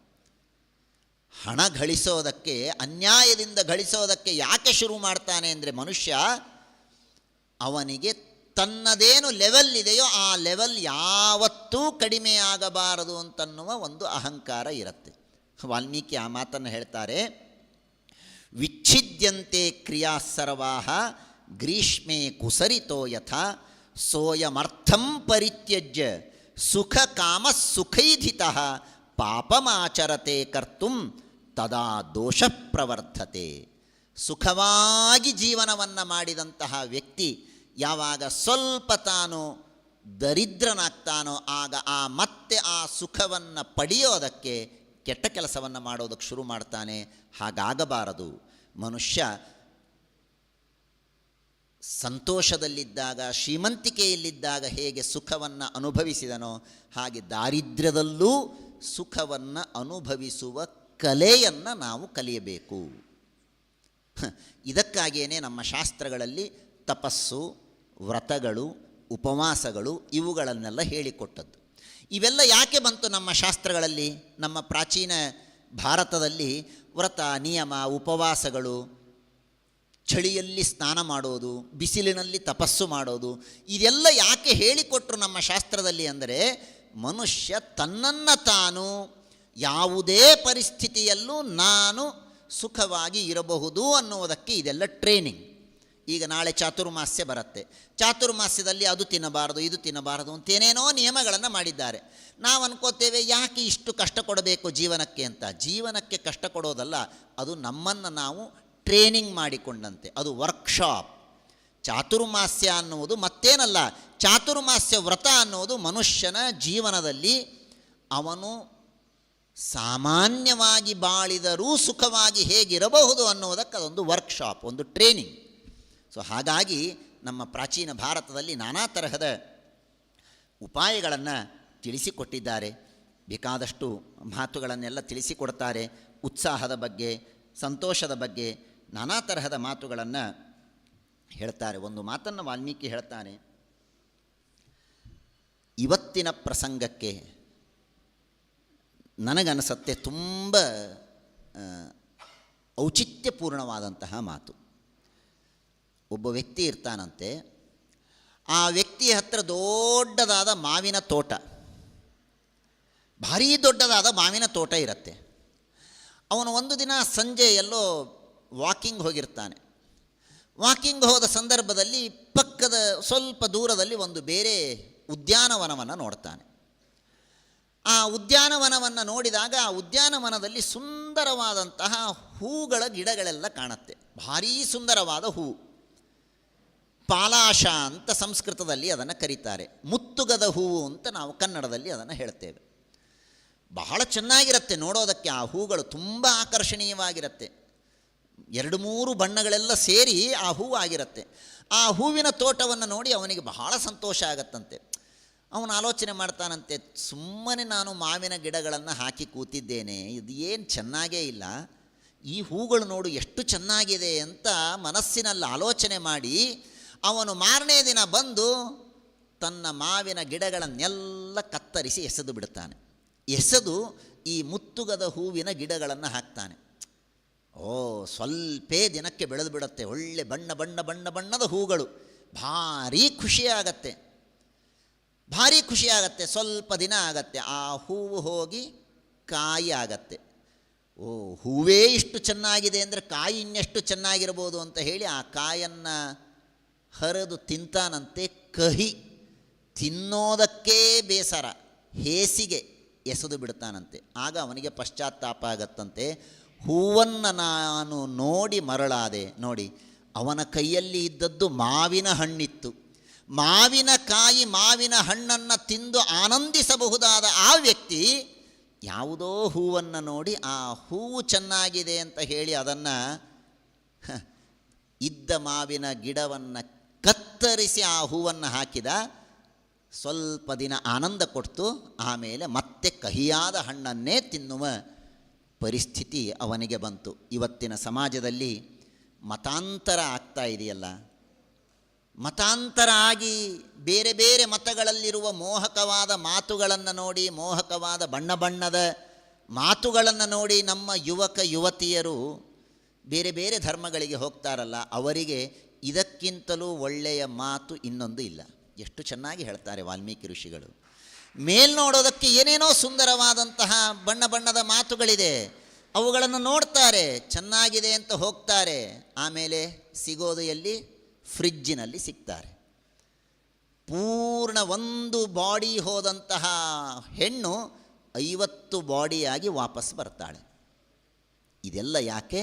ಆ ಮೋಹದಿಂದಾಗಿ. ಯಾವುದೋ ಅಶಾಶ್ವತವಾದ ಮೇಲ್ನೋಡುವ ಆ ಬಣ್ಣದ ಮಾತುಗಳಿಗೆ ಮರುಳಾದಂತಹ ವ್ಯಕ್ತಿಗಳಿಗೆ ವಾಲ್ಮೀಕಿ ಹೇಳ್ತಾರೆ, ಬಹಳ ಸುಂದರವಾದ ಮಾತನ್ನು ಹೇಳ್ತಾರೆ. ದಶರಥ ಕೌಸಲ್ಯಗೆ ಹೇಳುವಂತಹ ಮಾತಿದು. ರಾಮಚಂದ್ರ ದೇವರು ವನಕ್ಕೆ ಹೋದ ಮೇಲೆ ತನ್ನ ಬಗ್ಗೆ ತಾನು ಪಶ್ಚಾತ್ತಾಪವನ್ನು ಪಟ್ಟುಕೊಂಡು ದಶರಥ ಹೇಳುವಂತಹ ಮಾತು, ಕಶ್ಚಿದಾಮ್ರವನಂ ಛಿತ್ವಾ ಪಲಾಶಾಂಶ್ಚ ನಿಷಿಂಚತಿ ಪುಷ್ಪಂ ದೃಷ್ಟ್ವಾ ಫಲೈರ್ಗೃಧ್ನು ಸಶೋಷತಿ ಫಲಾಗಮೇ. ಒಬ್ಬ ವ್ಯಕ್ತಿ ಆಮ್ರವನವನ್ನು ನಾಶ ಮಾಡಿ ಪಲಾಶದ ಗಿಡಗಳನ್ನು ಹಾಕಿ ಒಳ್ಳೆಯ ಹೂವು ಹಣ್ಣುಗಳು ಸಿಗತ್ತೆ ಅಂತ ಕಾಯ್ತಾ ಕೂಡ್ತಾನೆ. ಹೂವನ್ನು ನೋಡಿ ಸಂತೋಷ ಪಡ್ತಾನೆ, ಆದರೆ ಕಾಯಿಯನ್ನು ನೋಡಿ, ಹಣ್ಣನ್ನು ನೋಡಿ ಪಶ್ಚಾತ್ತಾಪವನ್ನು ಪಡ್ತಾನೆ. ಆ ತರಹದ ಪಶ್ಚಾತ್ತಾಪವನ್ನು ಪಡಬಾರದು ಅಂತಾಗಿದ್ದರೆ ಮನುಷ್ಯ ಫಲದ ಕಡೆಗೆ ಗಮನ ಇಡಬೇಕೇ ಹೊರತು ಹೂವಿನ ಕಡೆಗೆ ಗಮನ ಇಡಬಾರದು. ಶಾಶ್ವತವಾದದ್ದೇನೋ ಅದನ್ನು ನೋಡಬೇಕೇ ಹೊರತು ತಾತ್ಕಾಲಿಕವಾದದ್ದನ್ನು ನೋಡಬಾರದು ಅನ್ನುವ ಮಾತನ್ನು, ಎಚ್ಚರಿಕೆಯನ್ನು ವಾಲ್ಮೀಕಿ ನಮಗೆ ನೀಡ್ತಾರೆ. ಹೀಗೆ ಬೇಕಾದಷ್ಟು ಮಾತುಗಳನ್ನೆಲ್ಲ ತಿಳಿಸಿಕೊಡ್ತಾರೆ. ಸಿಟ್ಟಿನ ಬಗ್ಗೆ ವಾಲ್ಮೀಕಿ ಒಂದು ಸುಂದರವಾದ ಮಾತನ್ನು ಹೇಳ್ತಾರೆ. ಬಹಳ ಹೊಸ ದೃಷ್ಟಿಯಿಂದ ಸಿಟ್ಟಿನ ಬಗ್ಗೆ ವಾಲ್ಮೀಕಿ ನಮಗೆ ಮಾತನ್ನು ಹೇಳ್ತಾರೆ. ಮನುಷ್ಯ ಸಿಟ್ಟು ಮಾಡಬೇಕು, ಆದರೆ ಯಾರ ಮೇಲೆ ಸಿಟ್ಟು ಮಾಡಬೇಕು ಅಂದರೆ ಜೀವನದಲ್ಲಿ ಯಾವತ್ತೂ ನಮಗೆ ಇನ್ಯಾರೂ ಸಿಗೋದೇ ಇಲ್ಲ ಅಂಥವರ ಮೇಲೆ ಸಿಟ್ಟು ಮಾಡಿ. ಆದರೆ ಯಾರನ್ನು ನಾವು ದಿನಾ ನೋಡಬೇಕಾಗಿದೆಯೋ ಅವರ ಮೇಲೆ ಸಿಟ್ಟು ಮಾಡಬಾರದು ಅಂತ ಹೇಳ್ತಾನೆ. ತಂದೆ, ತಾಯಿ, ಹೆಂಡತಿ, ಮಕ್ಕಳು ಇವರು ನಿತ್ಯ ನಮ್ಮ ಸಂಪರ್ಕಕ್ಕೆ ಬರೋರು, ಅವರ ಮೇಲೆ ಸಿಟ್ಟು ಮಾಡಬಾರದು ಅಂತ ವಾಲ್ಮೀಕಿ ಹೇಳ್ತಾರೆ. ನಸಕ್ಷಮ ಕ್ರೋಧಯಿತುಂ ಯಃ ಪ್ರಸಾದ್ಯ ಪುನರ್ಭವೇತ್. ಯಾವ ವ್ಯಕ್ತಿಯ ಹತ್ತಿರ ನಾಳೆ ನಾವು ಹೋಗಿ ಮತ್ತೆ ಒಂದು ಅಪ್ಲಿಕೇಶನ್ ಇಟ್ಟು ಸ್ವಾಮಿ ನನಗೆ ಈ ಕೆಲಸ ಮಾಡಿಕೊಡಿ ಅಂತ ಹೇಳಬೇಕಾಗಿದೆಯೋ ಅಂಥವರ ಮೇಲೆ ಸಿಟ್ಟು ಮಾಡಿದರೆ ಲಾಸ್ ಯಾರಿಗೆ? ನಮಗೇ ಲಾಸ್. ಆದ್ದರಿಂದ ಸಿಟ್ಟು ಮನುಷ್ಯನನ್ನು ಹಾಳು ಮಾಡುತ್ತೆ. ಸಿಟ್ಟು ಹೇಗೆ ಅಂದರೆ ಅದು ಮಿತ್ರ ಅಂತೆ, ಅದು ಗೆಳೆಯ. ನಾವು ಅನ್ಕೋತೇವೆ ಅದು ನಮ್ಮ ಗೆಳೆಯ ಅಂತ. ಕ್ರೋಧೋ ಮಿತ್ರ ಮುಖೋ ರಿಪುಹು ಅಂತ ವಾಲ್ಮೀಕಿ ಹೇಳ್ತಾರೆ. ಸಿಟ್ಟು ನಮ್ಮ ಗೆಳೆಯನಂತೆ ಇರುವ ನಮ್ಮ ಶತ್ರು, ನಮ್ಮ ಗೆಳೆಯನಂತೆ ಇರುವ ನಮ್ಮ ಶತ್ರು. ಯಾಕೆ ಅಂದರೆ ನಾವೇನು ಅನ್ಕೋತೇವೆ, ಗೆಳೆಯಂದಿರ ಕೆಲಸ ಏನು? ನಮ್ಮ ಜೊತೆ ಇರುವುದು ನಮ್ಮ ಗೆಳೆಯನ ಕೆಲಸ. ಸಿಟ್ಟು ನಮ್ಮ ಜೊತೆಗೆ ಇರುತ್ತೆ. ಯಾರೋ ಒಬ್ಬ ಏನೋ ಮಾಡ್ತಾನೆ, ಮಾಡಿದಾಗ ನಾವು ಸಿಟ್ಟು ಮಾಡಿಕೊಳ್ತೇವೆ. ನಾವೇನು ಅನ್ಕೋತಾ ಇರ್ತೇವೆ, ನಾನು ಸಿಟ್ಟು ಮಾಡುವುದರಿಂದ ಅವನನ್ನು ಸೋಲಿಸ್ತಾ ಇದ್ದೇನೆ, ಅವನ ಬಾಯಿ ಮುಚ್ಚಿಸ್ತಾ ಇದ್ದೇನೆ ಅಂತ ನಾವು ಅನ್ಕೋತೇವೆ. ಆದರೆ ಆ ಕ್ರೋಧ ನಮ್ಮ ಮಿತ್ರ, ನಮ್ಮ ಸಹಾಯಕ್ಕೆ ಬರ್ತಾ ಇದೆ ಅಂತ ನಾವು ಅನ್ಕೋತೇವೆ. ನಮ್ಮನ್ನೇ ಅದು ನಾಶ ಮಾಡ್ತಾ ಇರುತ್ತೆ, ನಮಗೆ ಗೊತ್ತಾಗೋದಿಲ್ಲ. ಎಲ್ಲ ವಿಷಯಗಳು ಒಂದೊಂದು ದಿನದ ಸೆಮಿನಾರಿನ ವಿಷಯಗಳು. ಕೇವಲ ನಾನು ಒಂದು ಇಂಡೆಕ್ಸಿನ ರೂಪದಲ್ಲಿ ಮಾತ್ರ ಹೇಳುವ ಪ್ರಯತ್ನವನ್ನು ಮಾಡ್ತಾ ಇದ್ದೇವೆ. ಮನುಷ್ಯ ಇವತ್ತು ನಾವೆಲ್ಲರೂ ಒಂದು ಆಲೋಚನೆ ಮಾಡ್ತೇವೆ, ತುಂಬ ಜನ ಕೆಟ್ಟವರಾಗಿದ್ದಾರೆ, ಅಧಾರ್ಮಿಕರು ಬಹಳ ಆಗಿದ್ದಾರೆ, ಏನು ಮಾಡಬೇಕು? ಅಧಾರ್ಮಿಕರು ಬಹಳ ಆಗಿದ್ದಾರೆ ಅಂದರೆ ಅಧಾರ್ಮಿಕರನ್ನು ನಾಶ ಮಾಡಿಬಿಡೋಣ, ಹೊಡೆದು ಬಿಡೋಣ. ತಪ್ಪು ಅಂತಾರೆ ವಾಲ್ಮೀಕಿ. ಅಧರ್ಮವನ್ನು ನಾಶ ಮಾಡೋದಕ್ಕೆ ಅಧರ್ಮವನ್ನು ಕತ್ತರಿಸಿದರೆ ಅಧರ್ಮ ಹೋಗೋದಿಲ್ಲ. ಹಾಗಾದರೆ ಅಧರ್ಮ ಹೋಗೋದು ಹೇಗೆ? ಧರ್ಮವನ್ನು ಬೆಳೆಸಿದರೆ ಅಧರ್ಮ ಹೋಗುತ್ತೆ. ಅಧರ್ಮ ಕತ್ತಲನ್ನು ನಾಶ ಮಾಡೋದಕ್ಕೆ ಕತ್ತಿ ಗುರಾಣಿಯಿಂದ ಕತ್ತಲನ್ನು ನಾಶ ಮಾಡಲಿಕ್ಕಾಗೋದಿಲ್ಲ. ಬೆಳಕು ಬಂದರೆ ಕತ್ತಲು ಹೋಗುತ್ತೆ.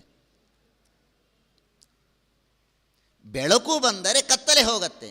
ಹಾಗೆ ಅಧರ್ಮ ಹೋಗಬೇಕಾದರೆ ಏನು ಮಾಡಬೇಕು ಅಂದರೆ ನಾವು ಧಾರ್ಮಿಕರು ಹೆಚ್ಚಾಗಬೇಕೇ ಹೊರತು ಅಧಾರ್ಮಿಕರನ್ನು ಓಡಿಸ್ತೇವೆ ಅಂದರೆ ಆಗೋದಿಲ್ಲ. ಇವತ್ತು ನಾವು ಮಾಡ್ತಾ ಇರೋ ತಪ್ಪದು. ಅವರಷ್ಟು ಜನ ಇದ್ದಾರೆ, ಇವರಿಷ್ಟು ಜನ ಇದ್ದಾರೆ, ಅಷ್ಟು ಜನ ಬೆಳೀತಾ ಇದ್ದಾರೆ, 2040ನೇ ಇಸ್ವಿಗೆ ಸಮಗ್ರವಾದ ಭಾರತ ಎಲ್ಲ ಅವರಿಂದ ತುಂಬಿ ಹೋಗುತ್ತೆ ಅಂತ ದುಃಖ ಪಡ್ತೇವೆ. ಹಾಗಾದರೆ ಅದನ್ನು ಪರಿಹಾರ ಮಾಡೋದು ಹೇಗೆ? ಅವರನ್ನು ಓಡಿಸಿದರೆ ಪರಿಹಾರ ಆಗತ್ತಾ? ಅವರನ್ನು ಓಡಿಸಬಾರದು. ನಾವು ಹೆಚ್ಚಾಗಬೇಕು, ನಾವು ಬೆಳೆಯಬೇಕು. ಧರ್ಮ ಇದು ಅಧರ್ಮವನ್ನು ನಾಶ ಮಾಡೋದಕ್ಕೆ ಇರುವ ಒಂದೇ ಒಂದು ಉಪಾಯ ಅಂದರೆ ಧರ್ಮವೇ ಹೊರತು ಅಧರ್ಮವನ್ನು ನಾಶ ಮಾಡೋದಕ್ಕೆ ಬೇರೆ ದಾರಿ ಇಲ್ಲ. ವಾಲ್ಮೀಕಿ ಆ ಮಾತನ್ನು ಹೇಳ್ತಾರೆ, ಧರ್ಮೋ ವೈ ಗ್ರಸತೆ ಅಧರ್ಮಂ ಯದಾ ಕೃತಮಭೂತ್ಯುಗೆ. ಧರ್ಮೋ ವೈ ಗ್ರಸತೆ ಅಧರ್ಮಂ. ಅಧರ್ಮವನ್ನು ಮುಚ್ಚಬೇಕು, ಅಧರ್ಮವನ್ನು ನಾಶ ಮಾಡಬೇಕು ಅಂದರೆ ಧರ್ಮ ಮಾಡುವುದು ಹೆಚ್ಚಾಗಬೇಕೇ ಹೊರತು ಅಧರ್ಮ ಮಾಡುವುದನ್ನು ಬಿಡೋದಕ್ಕಾಗೋದಿಲ್ಲ. ಯಾರೋ ಒಬ್ಬ ಕೆಟ್ಟ ಕೆಲಸ ಮಾಡ್ತಾ ಇದ್ದಾನೆ. ಇವತ್ತು ಬೇಕಾದಷ್ಟು ವಿಜ್ಞಾನದಲ್ಲಿಯೂ ಕೂಡ ಮನೋವಿಜ್ಞಾನದಲ್ಲಿ ಈ ಪ್ರಯೋಗವನ್ನು ಹೆಚ್ಚು ಮಾಡ್ತಾರೆ. ಒಬ್ಬ ಮನುಷ್ಯನಿಗೆ ಕೆಟ್ಟ ಆಲೋಚನೆ ಬರ್ತಾ ಇದೆ ಅಂದರೆ ಅವನೇನು ಮಾಡಬೇಕು? ಕೆಟ್ಟ ಆಲೋಚನೆಯನ್ನು ಬಿಡು ಅಂತ ಹೇಳಲಿಕ್ಕಾಗೋದಿಲ್ಲ. ಅದು ಅವನ ಧರ್ಮ, ಮನುಷ್ಯನ ಮನಸ್ಸಿನ ಧರ್ಮ ಆಲೋಚನೆ ಮಾಡೋದು, ಅದನ್ನು ಬಿಡಲಿಕ್ಕಾಗೋದಿಲ್ಲ. ಹಾಗಾದರೆ ಅವನಿಗೇನು ಉಪಾಯ ಹೇಳಬೇಕು? ಒಳ್ಳೆಯ ಆಲೋಚನೆಯನ್ನು ಅವನ ತಲೆಯ ತುಂಬ ತುಂಬಿದರೆ ಕೆಟ್ಟ ಆಲೋಚನೆ ಹೋಗುತ್ತೆ. ಮನೆಯಲ್ಲಿ ಕಸ ಇರಬಾರದು ಅಂದರೆ ಖಾಲಿ ಜಾಗ ಇದ್ದರೆ ಕಸ ಇರುತ್ತೆ, ಖಾಲಿ ಇತ್ತು ಅಂದರೆ ಕಸ ಇರುತ್ತೆ. ಆ ಸ್ಥಳದಲ್ಲಿ ಒಂದು ಒಳ್ಳೆಯ ವಸ್ತುವನ್ನು ಇಟ್ಟುಬಿಟ್ರೆ ಕಸ ಹೋಗಿಬಿಡುತ್ತೆ. ಹಾಗೆ ಇದು ಸಿಂಪಲ್ ಆದ ಲಾಜಿಕ್. ಅಧರ್ಮ ನಮ್ಮ ಮನಸ್ಸಿನಿಂದ ಹೋಗಬೇಕು ಅಂದರೆ ಧರ್ಮ ಬೆಳೆಯಬೇಕು, ಅಧಾರ್ಮಿಕರು ಹೋಗಬೇಕು ಅಂದರೆ ಧಾರ್ಮಿಕರು ಬೆಳೆಯಬೇಕು. ಇದೊಂದೇ ಉಪಾಯ ಅಂತ ವಾಲ್ಮೀಕಿ ಹೇಳ್ತಾರೆ. ಧರ್ಮಂ ವೈ ಗ್ರಸತೆ ಧರ್ಮೋ ವೈ ಗ್ರಸತೆ ಅಧರ್ಮಂ ಎಂಬುದಾಗಿ ವಾಲ್ಮೀಕಿ ತಿಳಿಸಿಕೊಡ್ತಾರೆ. ಪ್ರಾಯ ನನ್ನ ಸಮಯ ಮುಕ್ತಾಯವಾಗ್ತಾ ಬರ್ತಾ ಇದೆ. ನಾನು ಹೆಚ್ಚು ವಿಸ್ತಾರವನ್ನು ಮಾಡದೇನೆ ಮುಗಿಸ್ತೇನೆ. ಮನುಷ್ಯರಿಗೆ ಭಯ ಯಾರಿಂದ ಅಂತ, ಇದು ಎಲ್ಲರಿಗೆ ಅನುಭವ ಇರುವಂತಹ ಮಾತು. ವಾಲ್ಮೀಕಿ ಹೇಳ್ತಾರೆ, ನನಗೆ ಅಗ್ನಿಯ ಭಯ ಇಲ್ಲ, ನಾಗ್ನಿ ನಾನ್ಯಾನಿ ಶಸ್ತ್ರಾಣಿ. ಶಸ್ತ್ರಾಸ್ತ್ರಗಳ ಭಯ ತುಂಬ ಕಮ್ಮಿ, ಅದು ಎದುರುಗಡೆ ಬರುತ್ತೆ, ವಿ ಕ್ಯಾನ್ ಎಸ್ಕೇಪ್. ಅದು ಬಂದಾಗ ನಾವು ಪಕ್ಕಕ್ಕೆ ಹೋಗ್ಬೋದು, ನಮ್ಮನ್ನು ನಾವು ಕಾಪಾಡಿಕೊಳ್ಳಬಹುದು. ಅಗ್ನಿ ಸುತ್ತಲೂ ಇದೆ, ನೀರು ಹಾಕ್ಬೋದು, ಅಥವಾ ಅಗ್ನಿ ಇರುವ ಸ್ಥಳದಿಂದ ನಾನು ಈ ಕಡೆಗೆ ಬಂದುಬಿಡ್ಬೋದು, ಅದು ನನಗೇನು ಭಯ ಇಲ್ಲ. ನಾಗ್ನಿ ನ ಶಸ್ತ್ರಾಣಿ ನ ಪಾಶಾಹ ಭಯಾವಹ. ನಾನಾ ವಿಧವಾದ ಪಾಶಗಳು ಯಾವುದೂ ನನಗೆ ಭಯ ಇಲ್ಲ. ಆದರೆ ಒಂದೇ ಒಂದು ಭಯ ಅಂದರೆ ಘೋರಾಹ ಸ್ವಾರ್ಥ ಪ್ರಯುಕ್ತಾಸ್ತು ಜ್ಞಾತಯೋನೋ ಭಯಾವಹ. ನಮ್ಮವರು ನಮಗೆ ಮಾಡುವ ಏನು ಭಯ ಇದೆ ನೋಡಿ, ಅದು ದೊಡ್ಡದಾದ ಭಯ. ಇವತ್ತೇನು ನಮ್ಮಲ್ಲಿ ನಡೀತಾ ಇದೆ, ನಮ್ಮ ಶಾಸ್ತ್ರ, ನಮ್ಮ ಧರ್ಮ, ನಮ್ಮ ಸನಾತನ ಸಂಸ್ಕೃತಿ, ನಮ್ಮ ವೇದಗಳು, ನಮ್ಮ ಪುರಾಣಗಳು, ನಮ್ಮ ಪುರಾಣ ಭಾರತ ಮಹಾಭಾರತದ ಪಾತ್ರಗಳು, ಅವರ ಬಗ್ಗೆ ಅವಹೇಳನದ ಮಾತುಗಳೆಲ್ಲ ಇವತ್ತು ನಾವು ಕೇಳ್ತೇವಲ್ಲ, ಇದನ್ನು ಅವಹೇಳನ ಮಾಡುವವರು ಯಾರು? ಬೇರೆ ಯಾರೂ ಅಲ್ಲ, ನಮ್ಮವರೇ ಅವಹೇಳನ ಮಾಡ್ತಾರೆ. ನಮ್ಮವರೇ ಇದನ್ನು ಅವಹೇಳನ ಮಾಡ್ತಾರೆ. ನಮ್ಮವರೇ ಇವತ್ತು ನಮ್ಮ ಧರ್ಮ, ನಮ್ಮ ಸಂಸ್ಕೃತಿ ಅವನತಿ ಆಗೋದಕ್ಕೆ ಕಾರಣ ನಮ್ಮವರೇ. ಬೇರೆಯವರಲ್ಲ. ವಾಲ್ಮೀಕಿ ಋಷಿಗಳು ಅಂದೇ ಆ ಮಾತನ್ನು ಹೇಳಿದರು. ಜ್ಞಾತಯೋನೋ ಭಯಾವಾಹ, ನಮ್ಮ ಪಕ್ಕ ಇರ್ತಾರೆ, ನಮ್ಮವರೂ ತಂದುಕೊಂಡಿರ್ತೇವೆ, ಅವರೇ ನಮ್ಮ ತಲೆಯನ್ನು ಕೆಡಿಸ್ತಾರೆ, ಅವರೇ ನಮ್ಮ ಸಂಸ್ಕೃತಿಯನ್ನು ನಾಶ ಮಾಡ್ತಾರೆ. ಸ್ನಾನ ಬೇಡ ಅಂತಾರೆ, ಸಂಧ್ಯಾವಂದನೆ ಬೇಡ ಅಂತಾರೆ, ಗ್ರಹಣ ಯಾಕೆ ಅಂತಾರೆ, ಉಪವಾಸ ಯಾಕೆ ಅಂತಂತಾರೆ, ತಿಂದರೆ ಏನು ತಪ್ಪು ಅಂತಾರೆ, ಮಾಂಸ ತಿಂದರೆ ತಪ್ಪೇನು, ಗೋಹತ್ಯೆಯನ್ನು ಮಾಡ್ತೇವೆ ಅಂತಾರೆ, ರೋಡಿನ ಮಧ್ಯದಲ್ಲಿ ಗೋಹತ್ಯೆಯನ್ನು ಮಾಡ್ತಾರೆ, ಗೋಮಾಂಸವನ್ನು ತಿನ್ನಿಸ್ತಾರೆ. ಇದೆಲ್ಲ ಮಾಡ್ತಾ ಇರೋರು ಯಾರು? ಯಾರೋ ಹೊರದೇಶದಿಂದ ಬಂದು ಮಾಡ್ತಾ ಇದ್ದಾರಾ? ಇಲ್ವಲ್ಲ, ನಮ್ಮವರೇ ಮಾಡ್ತಾ ಇದ್ದಾರೆ. ನಮ್ಮವರು ಮಾಡ್ತಾರೆ ಅನ್ನೋದಕ್ಕೇನೆ ನಾವು ಸುಮ್ಮನಿದ್ದೇವೆ. ಆದರೆ ಇದೇ ದೊಡ್ಡದಾದ ಭಯ ಅಂತ ವಾಲ್ಮೀಕಿ ಅಂದು ಎಚ್ಚರ ಕೊಟ್ಟಿದ್ದಾರೆ. ಇಂದು ಅದನ್ನು ನಾವು ನೋಡ್ತಾ ಇದ್ದೇವೆ ಕಣ್ಣಿನಿಂದ. ಹೀಗೆ ಬೇಕಾದಷ್ಟು ಮಾತುಗಳಿದೆ. ಇಂದ್ರಿಯ ನಿಗ್ರಹದ ಬಗ್ಗೆ ಒಂದು ಮಾತನ್ನು ಹೇಳ್ತಾರೆ. ನತತ್ಕುರ್ಯಾದ ಅಸಿಸ್ತೀಕ್ಷ್ಣ, ಒಂದು ಚೂಪಾದ ಕತ್ತಿ ನಮಗೇನು ತೊಂದರೆ ಕೊಡೋದಿಲ್ಲ. ನ ಸರ್ಪೋ ವ್ಯಾಹತಃ ಪದ, ಒಂದು ದೊಡ್ಡದಾದ ಸರ್ಪ ಇದೆ, ಅದನ್ನು ಕಾಲಿನಿಂದ ತುಳಿದರೂ ನಿಮಗೇನು ದೊಡ್ಡ ಲಾಸಿಲ್ಲ. ಆದರೆ ಅರಿರುವ ನಿತ್ಯ ಸಂಕ್ರುದ್ಧ ಯಥಾತ್ಮ ದುರನುಷ್ಠಿತ, ಮನಸ್ಸು ಚೆನ್ನಾಗಿ ನಿಗ್ರಹ ಇಲ್ಲದೇ ಇದ್ದರೆ, ನಿಗ್ರಹ ಇಲ್ಲದ ಮನಸ್ಸು ನಮಗೆಷ್ಟು ಪೀಡೆಯನ್ನು ಕೊಡುತ್ತೋ ಅಷ್ಟು ಪೀಡೆಯನ್ನು ಒಬ್ಬ ಶತ್ರುವೂ ಕೊಡೋದಿಲ್ಲ, ಒಂದು ಸರ್ಪವೂ ಕೊಡೋದಿಲ್ಲ, ಒಂದು ಖಡ್ಗವೂ ಕೊಡೋದಿಲ್ಲ. ಹಾಗಾಗಿ ಮನಸ್ಸಿನ ನಿಗ್ರಹ ಇದು ತುಂಬ ಅನಿವಾರ್ಯ ಎಂಬ ಮಾತನ್ನು ತಿಳಿಸಿಕೊಡ್ತಾರೆ. ಇನ್ನೂ ಸಾಕಷ್ಟು ಮಾತುಗಳು ರಾಮಾಯಣದಲ್ಲಿ ನಮಗೆ ಕೇಳಲಿಕ್ಕೆ ಸಿಗತ್ತೆ. ಮನುಷ್ಯ ದುಃಖ ಪಡಬಾರದು ಅನ್ನುವುದರ ಬಗ್ಗೆ. ಒಂದು ದುಃಖವನ್ನು, ಏನೋ ಒಂದು ಸಣ್ಣ ದುಃಖ ಇರುತ್ತೆ ಮನುಷ್ಯನಿಗೆ, ಒಂದು ಕೆಟ್ಟ ಚಟ ಏನೋ ಮಕ್ಕಳಿಗಿರುತ್ತೆ ನೋಡಿ, ಮಕ್ಕಳಿಗೆ ಎಲ್ಲೋ ಬೀಳ್ತಾರೆ, ಬಿದ್ದಾಗ ತಂದೆ ತಾಯಿ ಸ್ವಲ್ಪ ಬಂದು ಮುದ್ದು ಮಾಡ್ತಾರೆ ಅಂತ ಗೊತ್ತಾದರೆ ಮೇಲಿಂದ ಮೇಲೆ ಬೀಳ್ತಾವೆ, ಮೇಲಿಂದ ಮೇಲೆ ಬಿದ್ದಂತೆ ತೋರಿಸುತ್ತೆ, ನನಗೇನೋ ಗಾಯ ಆಗಿದೆ ಅಂತ ಹೇಳ್ತಾರೆ. ಯಾಕೆ ಅಂದರೆ 4 ಜನರ ಅಟೆನ್ಷನ್ ಸಿಗತ್ತೆ ಅಂತ. ಹಾಗೆ ಮನುಷ್ಯನಿಗೆ ಒಂದು ಕೆಟ್ಟ ಚಟ ಏನು ಅಂದರೆ, ತಾನು ದುಃಖದಲ್ಲಿದ್ದರೆ 4 ಜನ ಅನುಕಂಪದ ಮಾತನ್ನಾಡ್ತಾರೆ ಅಂತ ಶೋಕವನ್ನು ಅವನು ಅನುವರ್ತನ ಮಾಡಿಕೊಂಡು ಹೋಗ್ತಾನೆ, ಅದನ್ನು ಬೆಳೆಸಿಕೊಂಡು ಹೋಗ್ತಾನೆ. ವಾಲ್ಮೀಕಿ ಅದನ್ನು ಬೈತಾರೆ. ಶೋಕೋ ನಾಶಯತೆ ಧೈರ್ಯಂ, ಶೋಕೋ ನಾಶಯತೆ ಶ್ರುತಂ, ಶೋಕೋ ನಾಶಯತೆ ಸರ್ವಂ, ನಾಸ್ತಿ ಶೋಕಸಮೋ ರಿಪುಃ, ಯೋ ಶೋಕಮನುವರ್ತಂತೆ ನತೇಷಾಂ ವಿದ್ಯತೆ ಸುಖಂ. ಶೋಕ ಪಡಬೇಕು, ಆದರೆ ಶೋಕವನ್ನು ಅನುವರ್ತನ ಮಾಡಬಾರದು, ಆ ಶೋಕವನ್ನು ಹಾಗೇ ಮುಂದುವರಿಸ್ತಾ ಹೋಗಬಾರದು, ಶೋಕದ ಬೆನ್ನು ಹತ್ತಿ ನಾವು ಹೋಗಬಾರದು ಎಂಬ ಮಾತನ್ನು ವಾಲ್ಮೀಕಿ ತಿಳಿಸಿಕೊಡ್ತಾರೆ. ಹೀಗೆ ಅನೇಕ ತರಹದ ಮಾತುಗಳು ವಾಲ್ಮೀಕಿಯ ರಾಮಾಯಣದಲ್ಲಿ ನಮಗೆ ಹೆಜ್ಜೆ ಹೆಜ್ಜೆಗೆ ಪ್ರತಿಯೊಂದು ಘಟನೆಗಳ ಹಿಂದೆ ಕೇಳಲಿಕ್ಕೆ ನೋಡಲಿಕ್ಕೆ ಸಿಗತ್ತೆ. ಆ ವಾಲ್ಮೀಕಿ ರಾಮಾಯಣದ ಅಧ್ಯಯನದ ಮೂಲಕ ಇವತ್ತು ವಾಲ್ಮೀಕಿ ರಾಮಾಯಣವನ್ನು ವಿಶೇಷವಾಗಿ, ಸಮಗ್ರ ರಾಮಾಯಣ ಅಲ್ಲದೇ ಇದ್ದರೂ ಕೂಡ ಆ ರಾಮಾಯಣದ ಈ ತರಹದ ನುಡಿಗಳನ್ನಾದರೂ ಇವತ್ತು ನಮ್ಮ ವಿದ್ಯಾರ್ಥಿಗಳಿಗೆ ಶಾಲಾ ಕಾಲೇಜುಗಳಲ್ಲಿ ಬೋಧನ ಮಾಡುವುದರಿಂದ ಅವರ ಜೀವನದಲ್ಲಿ ಒಂದು ಉತ್ತಮವಾದ ಮಾರ್ಗದರ್ಶನ ಸಿಗತ್ತೆ ಅನ್ನುವುದರಲ್ಲಿ ಸಂದೇಹವಿಲ್ಲ. ಈ ಒಂದು ಅವಕಾಶವನ್ನು ಕಲ್ಪಿಸಿಕೊಟ್ಟದ್ದಕ್ಕಾಗಿ ಸಂಸ್ಥೆಯ ಎಲ್ಲರಿಗೂ ನಾನು ಮತ್ತೊಮ್ಮೆ ಹೃತ್ಪೂರ್ವಕವಾದ ಆಭಾರವನ್ನು ಮನ್ನಣೆ ಮಾಡ್ತಾ 2 ಮಾತುಗಳನ್ನು ಮುಗಿಸ್ತೇನೆ.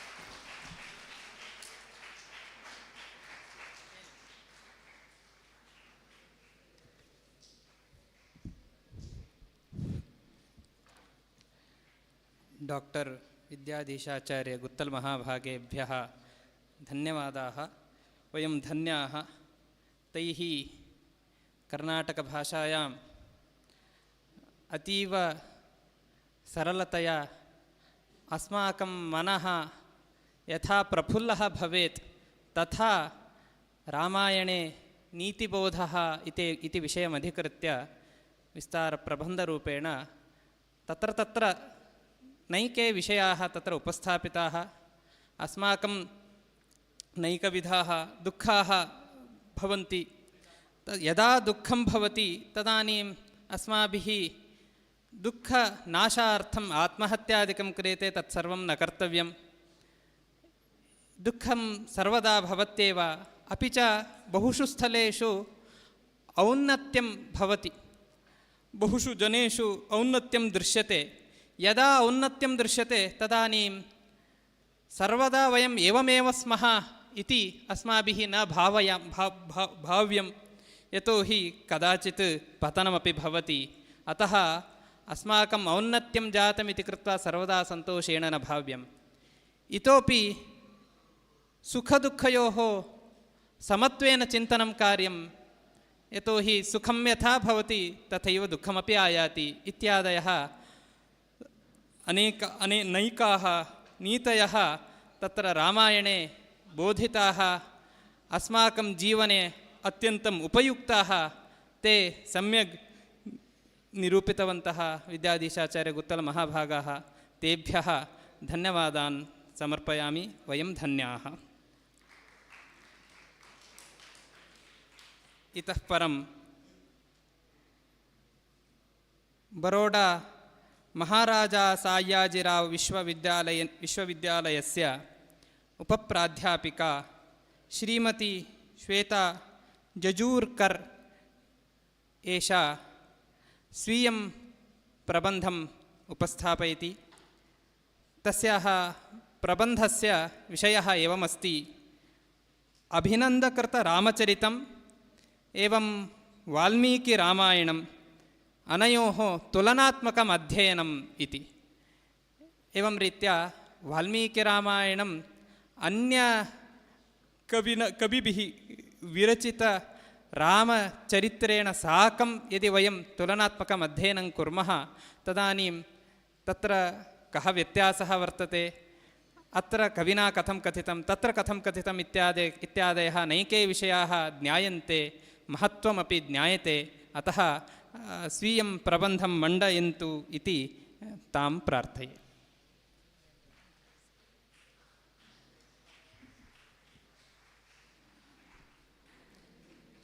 पवर् पायिण्ट् वर्तते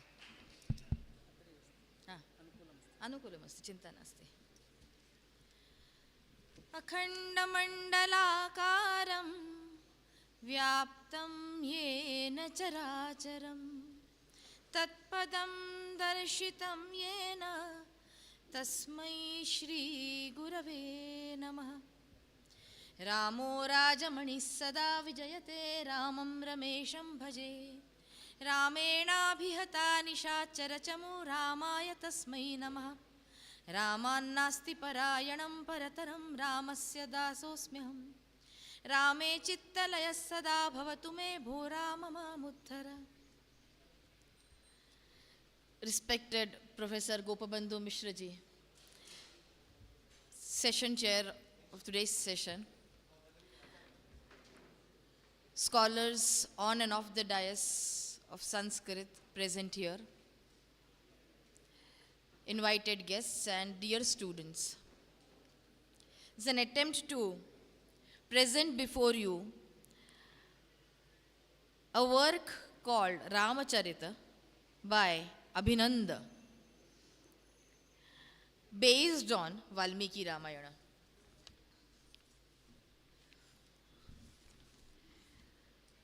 Now this Abhinanda, he was a scholar from Bengal, and this particular text Ramacharita was published in Sanskrit for the first time as number 46 of the Gayakwad Oriental series of the Maharaja Sayajirao University of Baroda, from where I come, and critically edited with an introduction by K.S. Ramaswamy Shastri Shiromani, Shrauta Pandita, at that time at the Oriental Institute, Vadodara, in 1930 AD. Why the need of this publication when we have Ramayana? So as we see the Kavya Prayojanani mentioned by Bhamatacharya, Kavyam Yashase Arthakrite Vyavahara Videshi Veta Rakshataye Sadyapara Nirvrutaye and Kanta Sammitataya Upadesha Yuje. Out of these, most foremost of the Prayojana is Yashasa or even Sadyapara Nirvruti. Here it is to enrich Sanskrit literature, become famous, and present before them a popular or masterly production, as a result of which the poet also becomes known to the society. Another purpose of this publication was to show extraordinary patronage extended by the Buddhist kings of the Pala dynasty of Bengal towards the orthodox Hindu poets. Now there are two Ramacharitams. One is Ramacharita by Sandhyakara Nandin with Ramapal, a later king of the Pala dynasty, as the hero of the poem. And this another one is the Ramacharita, which is composed by Abhinanda, who was the court poet of King Devapal, alias Haravarsha Yuvaraj. When I came across this work, the first thought which came to my mind was, where was this work and why it is not studied profusely across the country? When I started reading it, see, this is the advantage of such seminars and conferences wherein we take up a work in hand and thoroughly study it and get to know that, yes, this is a work which should be given due consideration. And of course, the way Abhinanda was popular, extensive quotations of Ramacharita are found in the later Arankar works quoted by Mahima, Mammata and Bhoj, and even till comparative recent times.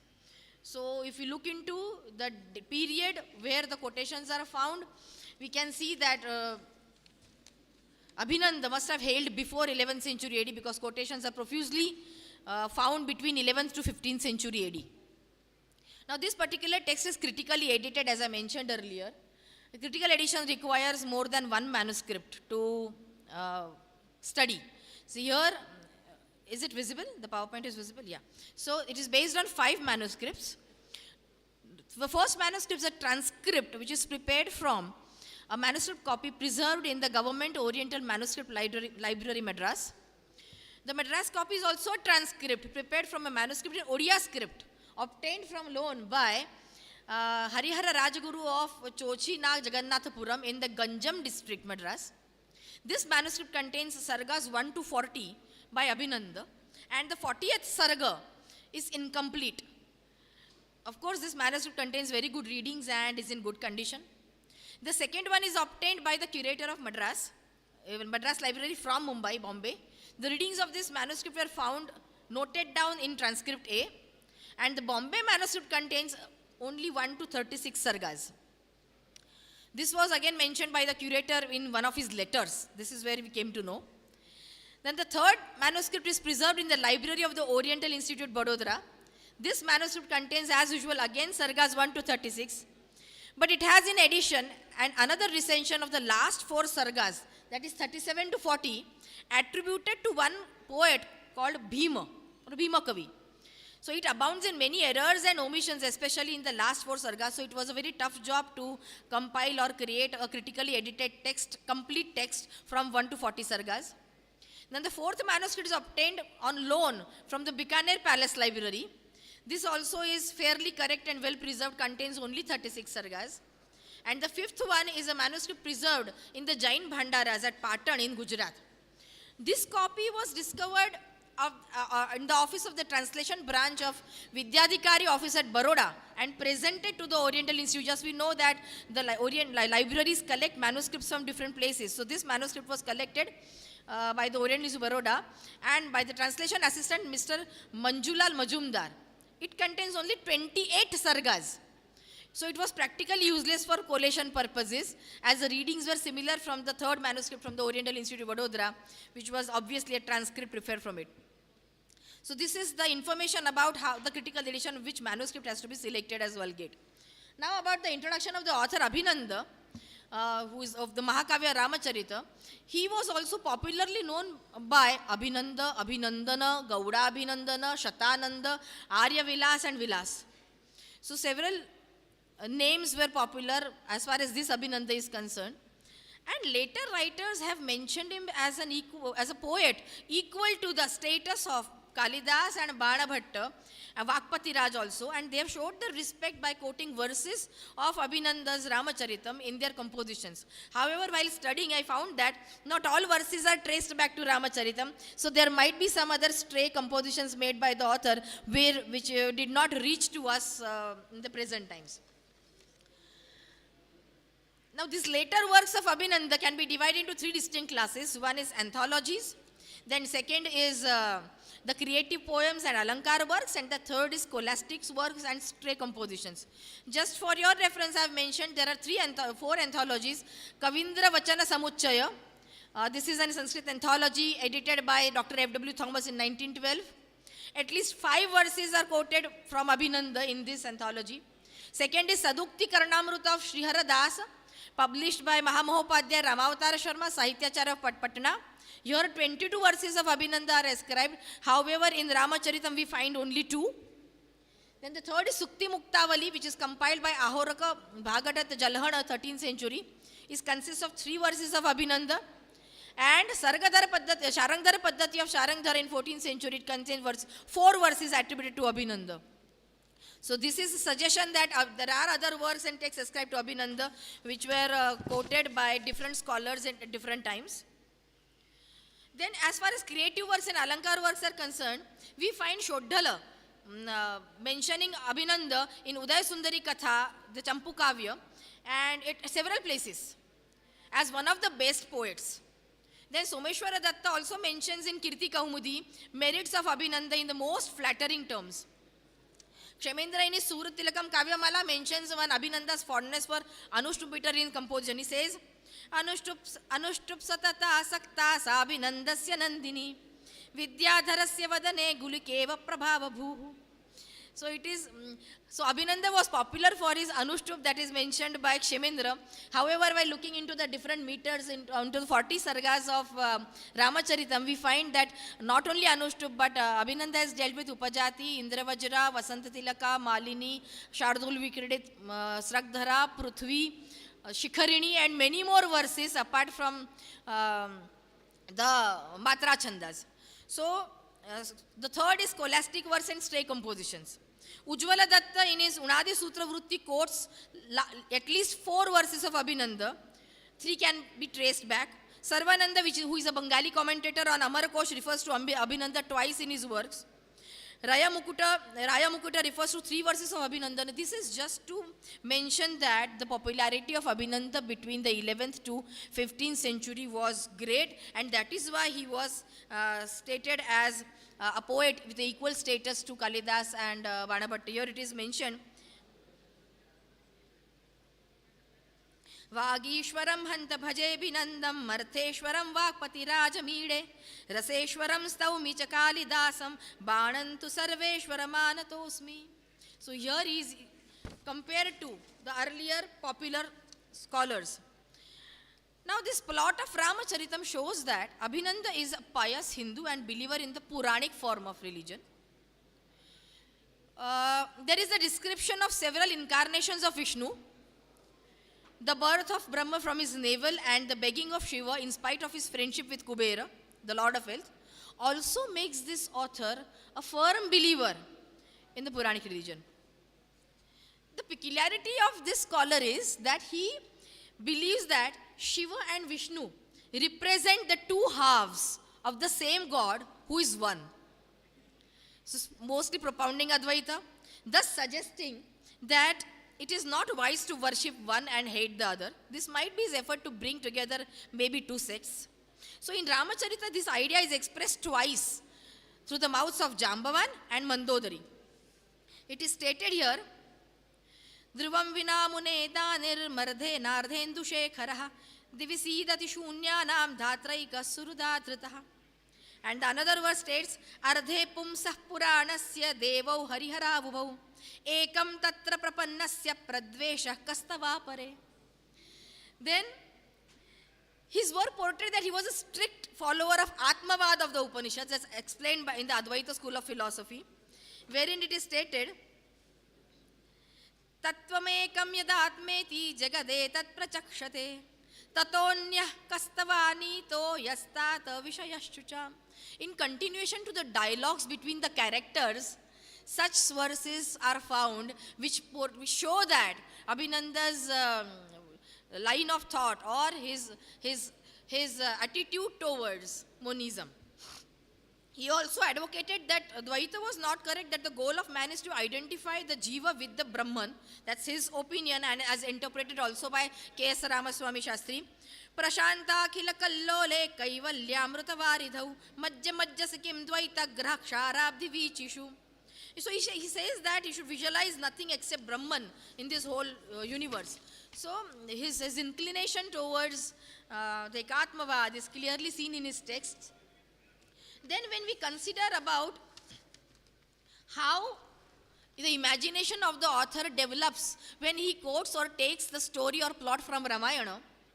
It is seen that he has not been so uncharitable as to go against the rules laid down by the critics altogether. On the contrary, on many occasions, he follows the definition without sacrificing his independence as a poet. And therefore, Ramacharitam can be justly termed as a Mahakavya.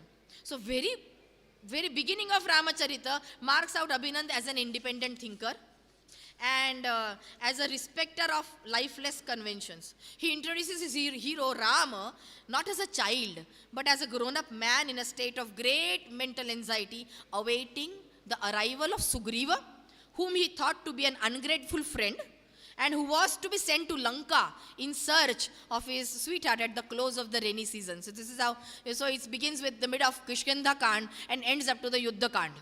That is the subject matter of Ramacharita. So this beginning is very dramatic, and it speaks of the poet's great originality in handling the subject. Because this is a situation which fires the imagination of the reader as he is immediately drawn towards the poem and his interests are well kindled.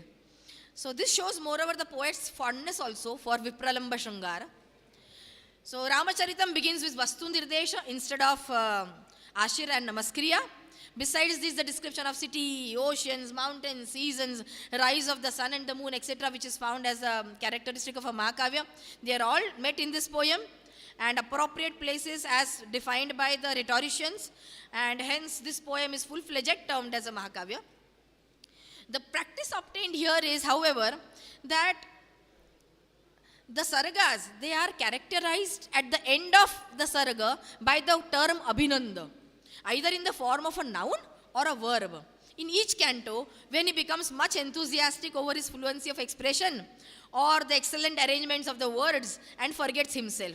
So apart from certain few places where he forgets to mention his own name at the end of the sarga, there are mostly this name, the name Abhinanda is found either as a noun or a verb at the, even this is after the colophon.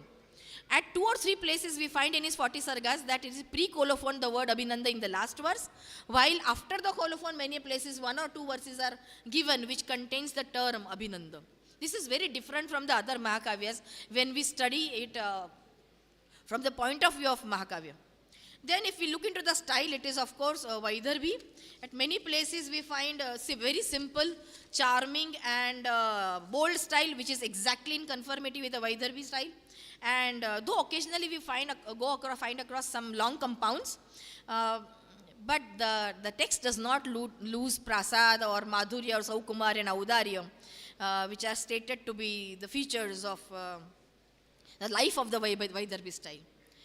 Another special feature of Abhinanda is the arrangement of words, which is extremely melodious, quite appropriate to the context. He cares more for the expression part, simplicity of expression, than the using of the alankaras. He doesn't go for much using of the alankaras. So this fact is actually observed by Shodala, who states Abhinanda as a master of Shabda. Vakpati Raj and Kalidas are respectively of Artha and Rasa, while Bana is the master of all qualities necessary for a poet. That is what earlier I stated. Vagishwaram hanta bhaje binandam, Artheshwaram Vakpati Raja mide, Raseshwaram naumi cha Kalidasam, Banantu sarveshwaram anatosmi. This is Uday Sundari Katha by Shodala. Then the author excels other poets in conversational language, which is so forcible, easy and direct that it makes appear that Sanskrit was a spoken language during his times. The remarkable quality on the part of the poet is that we find large number of lengthy conversations introduced in the body of the book by the author. Though it is a Mahakavya, long conversations are found between the characters. That as stated, the general plot of this particular Mahakavya is from the middle of the Kishkinda Kand till the end of the Yuddha Kand. Though the descriptions closely follows the story of Ramayana, there are many instances where the author deliberately differs from the original story in order to add artistic beauty to the poem and to glorify the hero to a far greater extent that was anticipated by Valmiki himself. So some examples will fully bear out the above statement. I have given a comparison in the table form. So in the Ramacharit, Sugriva himself comes to help Rama with his army after a great deal of delay so as to tax Rama's patience to the utmost limit. Now, Lakshmana is not sent out here to Kishkinda to fetch him as in the case in the Ramayana. In both the stories, we find Sugriva fully devoted to Rama, who respects him both as a friend and a king and is very kind to him. But in Ramacharita, Rama refuses to take his help in finding out Sita, about the whereabouts of Sita, in case if he is not willing to serve him, and asks him to return to Kishkinda along with his army. So this is different from what we find in Ramayana. Then in Ramayana, Rama's position is so precarious that it cannot be any means saved except through the help of Sugriva. Though in the Ramacharita, Rama does not treat him like that, as is found in Ramayana. In Ramacharita, while sending Hanuman to Lanka, Rama sends with him tokens, not one token, tokens, ring, then Nupura and the Stanottariya. And he asks him to remember his pedigree beginning from Dilipa to Dasharatha as described by Kalidas in his Raghuvamsham, in order to communicate it to Sita. But Ramayana states that only ring is as the token and not the others. Then in Ramacharita, the party goes in search of Sita to the south, recognizes Rama as the incarnation of Vishnu, and they accordingly recite a panegyric in his honor. This is not found in the Ramayana. In Ramayana, Angad, etc., the chiefs of the army first send the other members of the army in search of Sita, and when they return without success, then they themselves go in search of Sita. While searching in the forest of the Vindhya mountain, they feel thirsty, and then they are surprised to find a demon sleeping at the entrance of the cave where they wanted to enter to quench their thirst. In the original Ramayana, this portion of the story is entirely different. When, however, they enter the cave, this is a very interesting and a different part, creation of Abhinanda, I guess. When they enter the cave, Hanuman is taken by surprise by a female monkey prostitute making indecent proposals to him, which he scornfully refuses. Thereupon, she appears again, this time in the form of a beautiful lady, and entreats him again. But Hanuman remains adamant. Meanwhile, Swayamprabha, the mistress of the cave, appears before him and the other lady disappears. This episode is entirely new introduction in the Ramacharita. The reason given by Swayamprabha for her permanent residence in the cave is also different from what appears in the Ramayana. She states here that Maya, the owner of the cave, brought Hema, her friend, to this cave and lived together as husband and wife. Later on, it so happened that Hema was obliged to go up to heaven to visit her father. Indra, the Lord of heaven, finding this opportunity, caught hold of her and did not allow her to go back to Maya again. As Hema really loved Maya, she sent her companion Swayamprabha to inform Maya of her condition. When Swayamprabha reached the cave, however, she found him dead and learned that the separation from Hema has caused the death of Maya. Swayamprabha had no heart to go back and communicate this news to Hema, that she might also die hearing this news. She resolved, therefore, to stay in that cave till her death and to perform penance in that lonely dwelling. So this is what Ramacharita says. According to Ramayana, Maya is carpenter of demons and is much attached to Hema. Indra becomes annoyed and kills him for this crime. Brahma thereupon presents Hema, the fiancée of Maya, a cave full of wealth and belonging to Maya. Swayamprabha stays in that cave for the simple reason that she was a companion to Hema. So this is the difference in the story between both the texts. Then Angada is mentioned in Ramacharita as a very loyal to Sugriva, though Tara advised him not to show any respect to him after reminding him of his enmity, the enmity between Vali and Sugriva. But Ramayana represents him otherwise.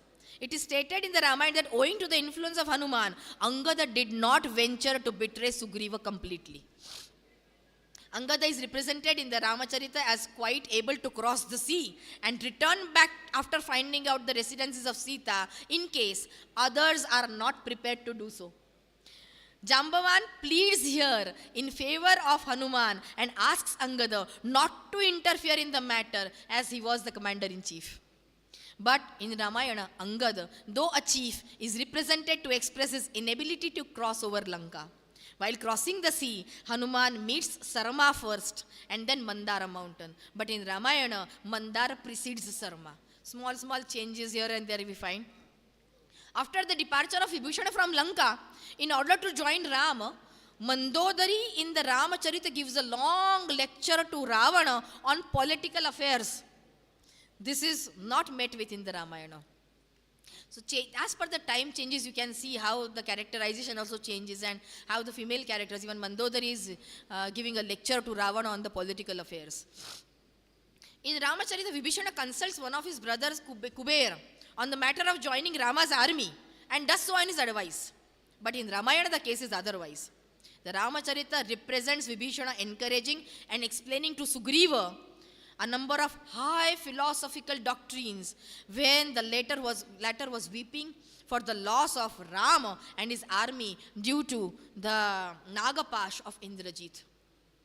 But in Ramayana, the condition is different. Here we find Sugriva also encouraging Vibhishana, who was weeping for the loss of kingdom over the same situation. The Ramacharita mentions, this is also one more interesting factor which I found in Ramacharitam was different colors for 4 creepers of Sanjeevani. Sanjeevani Lata is supposed to be shown as portrayed as having 4 different colors which gave back life to the whole army devastated and killed by the Brahmastra of Indrajit. Mruta Sanjeevani is white. Sandhani is golden in color. Shalya Nirharini is black. And Swarnakrita is of Babhru color. This is not mentioned in Ramayana.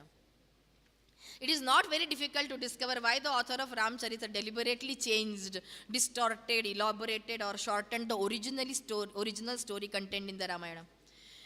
This he did, of course, not in the spirit of defiance, but with the most laudable object, namely, to improve upon the story of the Ramayana and add to it an artistic touch to the portions which were quite bland to him which it appeared in the original Ramayana, Valmiki Ramayana. And also to show the characters of the different persons dealt with in the poem in their appropriate settings. So it is very likely that the original work of Abhinanda ended abruptly with the 36th chapter of the Ramacharita, and that the 2 recensions of the last 4 cantos printed here as supplements to the poem were composed by some other poets in later times. Of course, the manuscript material was obtained from the different parts of India, which is already seen. And the second supplement, which is of course attributed to Bhima Kavi in the colophon of all the 4 sargas, and the verses ending at the end of every chapter praises the poet's own style, also proves the same fact. This Bhima Kavi belonged to the Kayastha family and was the son of one Mahamshri Devapal. So no manuscript excepting the one which is belonging to the Oriental Institute contains the version of this supplement. So it is possible, therefore, that the author of Bhima may have quite conceivably belonged to Gujarat, though the original place of the Kayastha community is Bengal and North India. Different studies across this, both the text, we are able to see that not only does Abhinanda follow majority of the portions of Valmiki Ramayana into his study, but he has been successfully able to incorporate the different thought processes or which he found making portions interesting into the Ramacharitam and bringing something new to the scholars at a later period. So there are Upajivya Kavyas, a lot many. So this is an humble attempt from my side to whatever my understanding goes. Compare Valmiki Ramayana is an ocean, and it is impossible to take into charge complete Valmiki Ramayana and compare with it. It is incomparable also. I personally feel it is incomparable. And the story of Rama being considered as the deity and worship him, I don't think that there is any need of comparing Ramayana itself with any other text. But since this is a Upajivya Kavya, and it is based on Valmiki Ramayana and written by a poet who was well known in the other times, I felt the need to present it in front of you all just to show a small contribution of a poet called Abhinanda in this field, or rather in Sanskrit literature. So I thank profusely the authorities of Purna Pragya Samshodhana Mandala and Central Sanskrit University as well as ICPR for giving me this opportunity to present some thoughts on Ramacharita as well as Ramayana in front of you, and I thank the chairperson for the same. Thank you very much. Dhanyavada.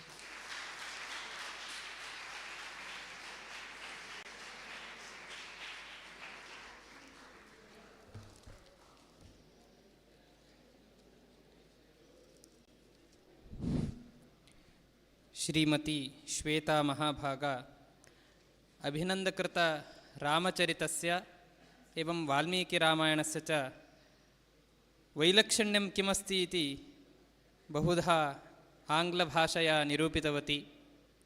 तत्र अभिनन्दकृतरामचरितेपि श्रीरामः सामान्यपुरुषः न, किन्तु अतीव प्रौढः महान् पुरुषः इति वर्ण्यते इति कथितम्।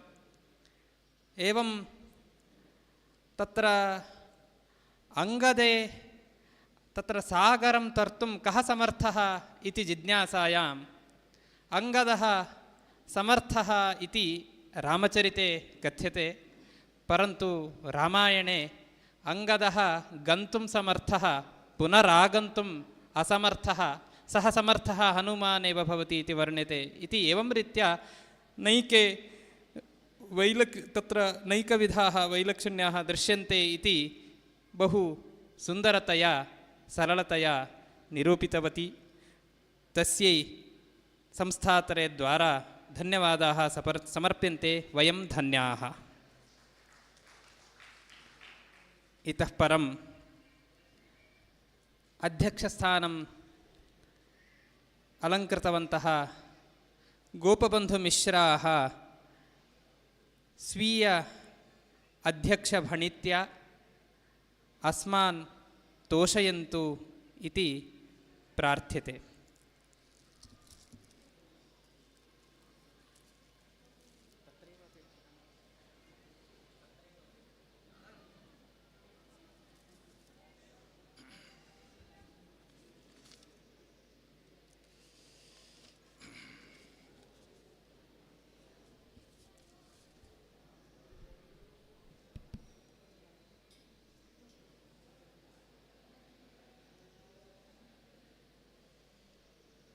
श्रीराम राम रघुनंदन राम राम, श्रीराम राम भरताग्रज राम राम, श्रीराम राम रणकर्कश राम राम, श्रीराम राम शरणं भव राम राम।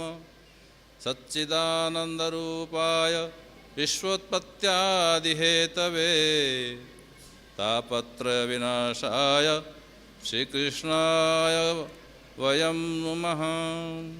गुरुर्ब्रह्मा गुरुर्विष्णु गुरुर्देवो महेश्वरः, गुरुः साक्षात् परं ब्रह्म तस्मै श्रीगुरवे नमः।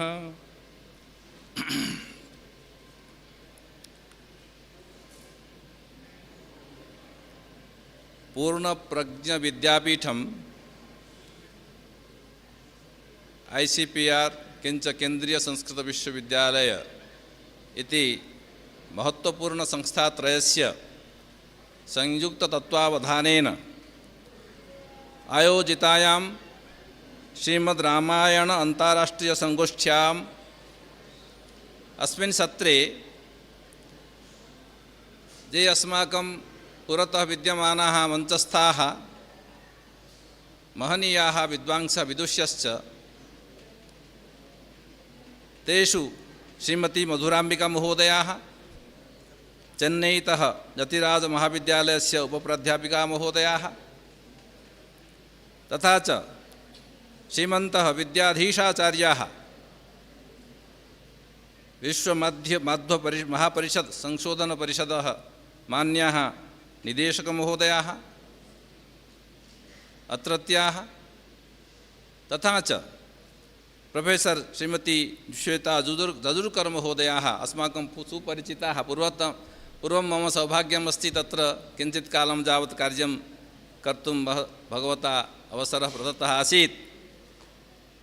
ततः वडोदरातः आगतवत्यः पुरतः विद्यमानः सर्वेपि महान्तः विद्वांसः, अत्रत्याः प्राध्यापकाः, अन्तेवासिनः, तथा च सारङ्गपुर गुजराततः आगताः समागताः अतीव प्रियांसः, केचन पूर्वपरिचिताः दृष्टाः, केचन च सद्यः परिचिताः, स्वामीनारायणगुरुकुलतः आगताः सर्वेपि अन्तेवासिनः, तथा च सर्वेपि संयोजकाः आयोजकाः, तथा च एतस्य संयोजकमहोदयाः डॉक्टर गुरुराजकुलकर्णिमहोदयाः ये उत्तमं सञ्चालनं कुर्वन्तः सन्ति।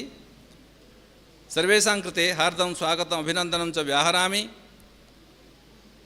एतस्य जनस्य कृते एषः अवसरः भवद्भिः प्रदत्तः, एतदर्थं कृतज्ञतां च विज्ञापयामि।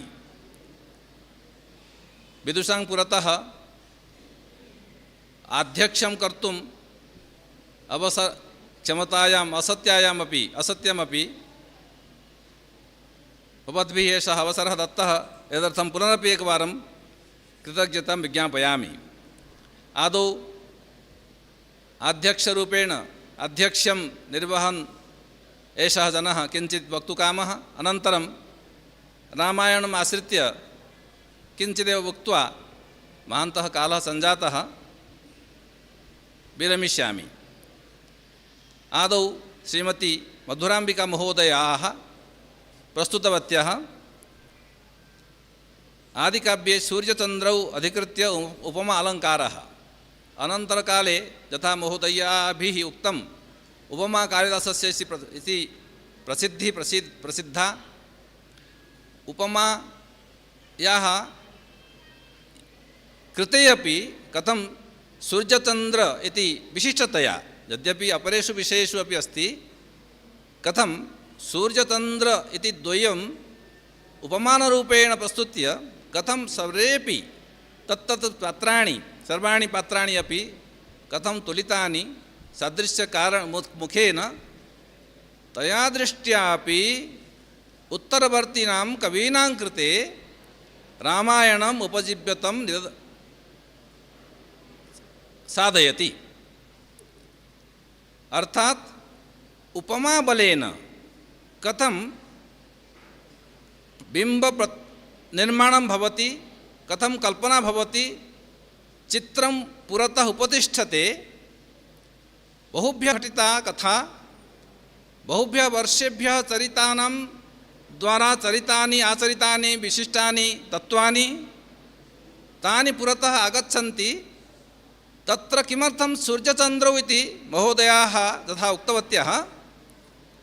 सूर्यः चन्द्रश्च सम्पूर्णकालं यावत् अस्यां धरायाम् अस्माकं कृते उपकारकौ स्तः एव। तौ अधिकृत्य क्रियते चेत् तादृश उपमानस्य परिवर्तनं न भवति। उपमेयानि परिवर्तन्ते। तस्मिन् समये भगवान् रामः, सीता अथवा रावणः अथवा विभीषणः एतानि पात्राणि आसन्।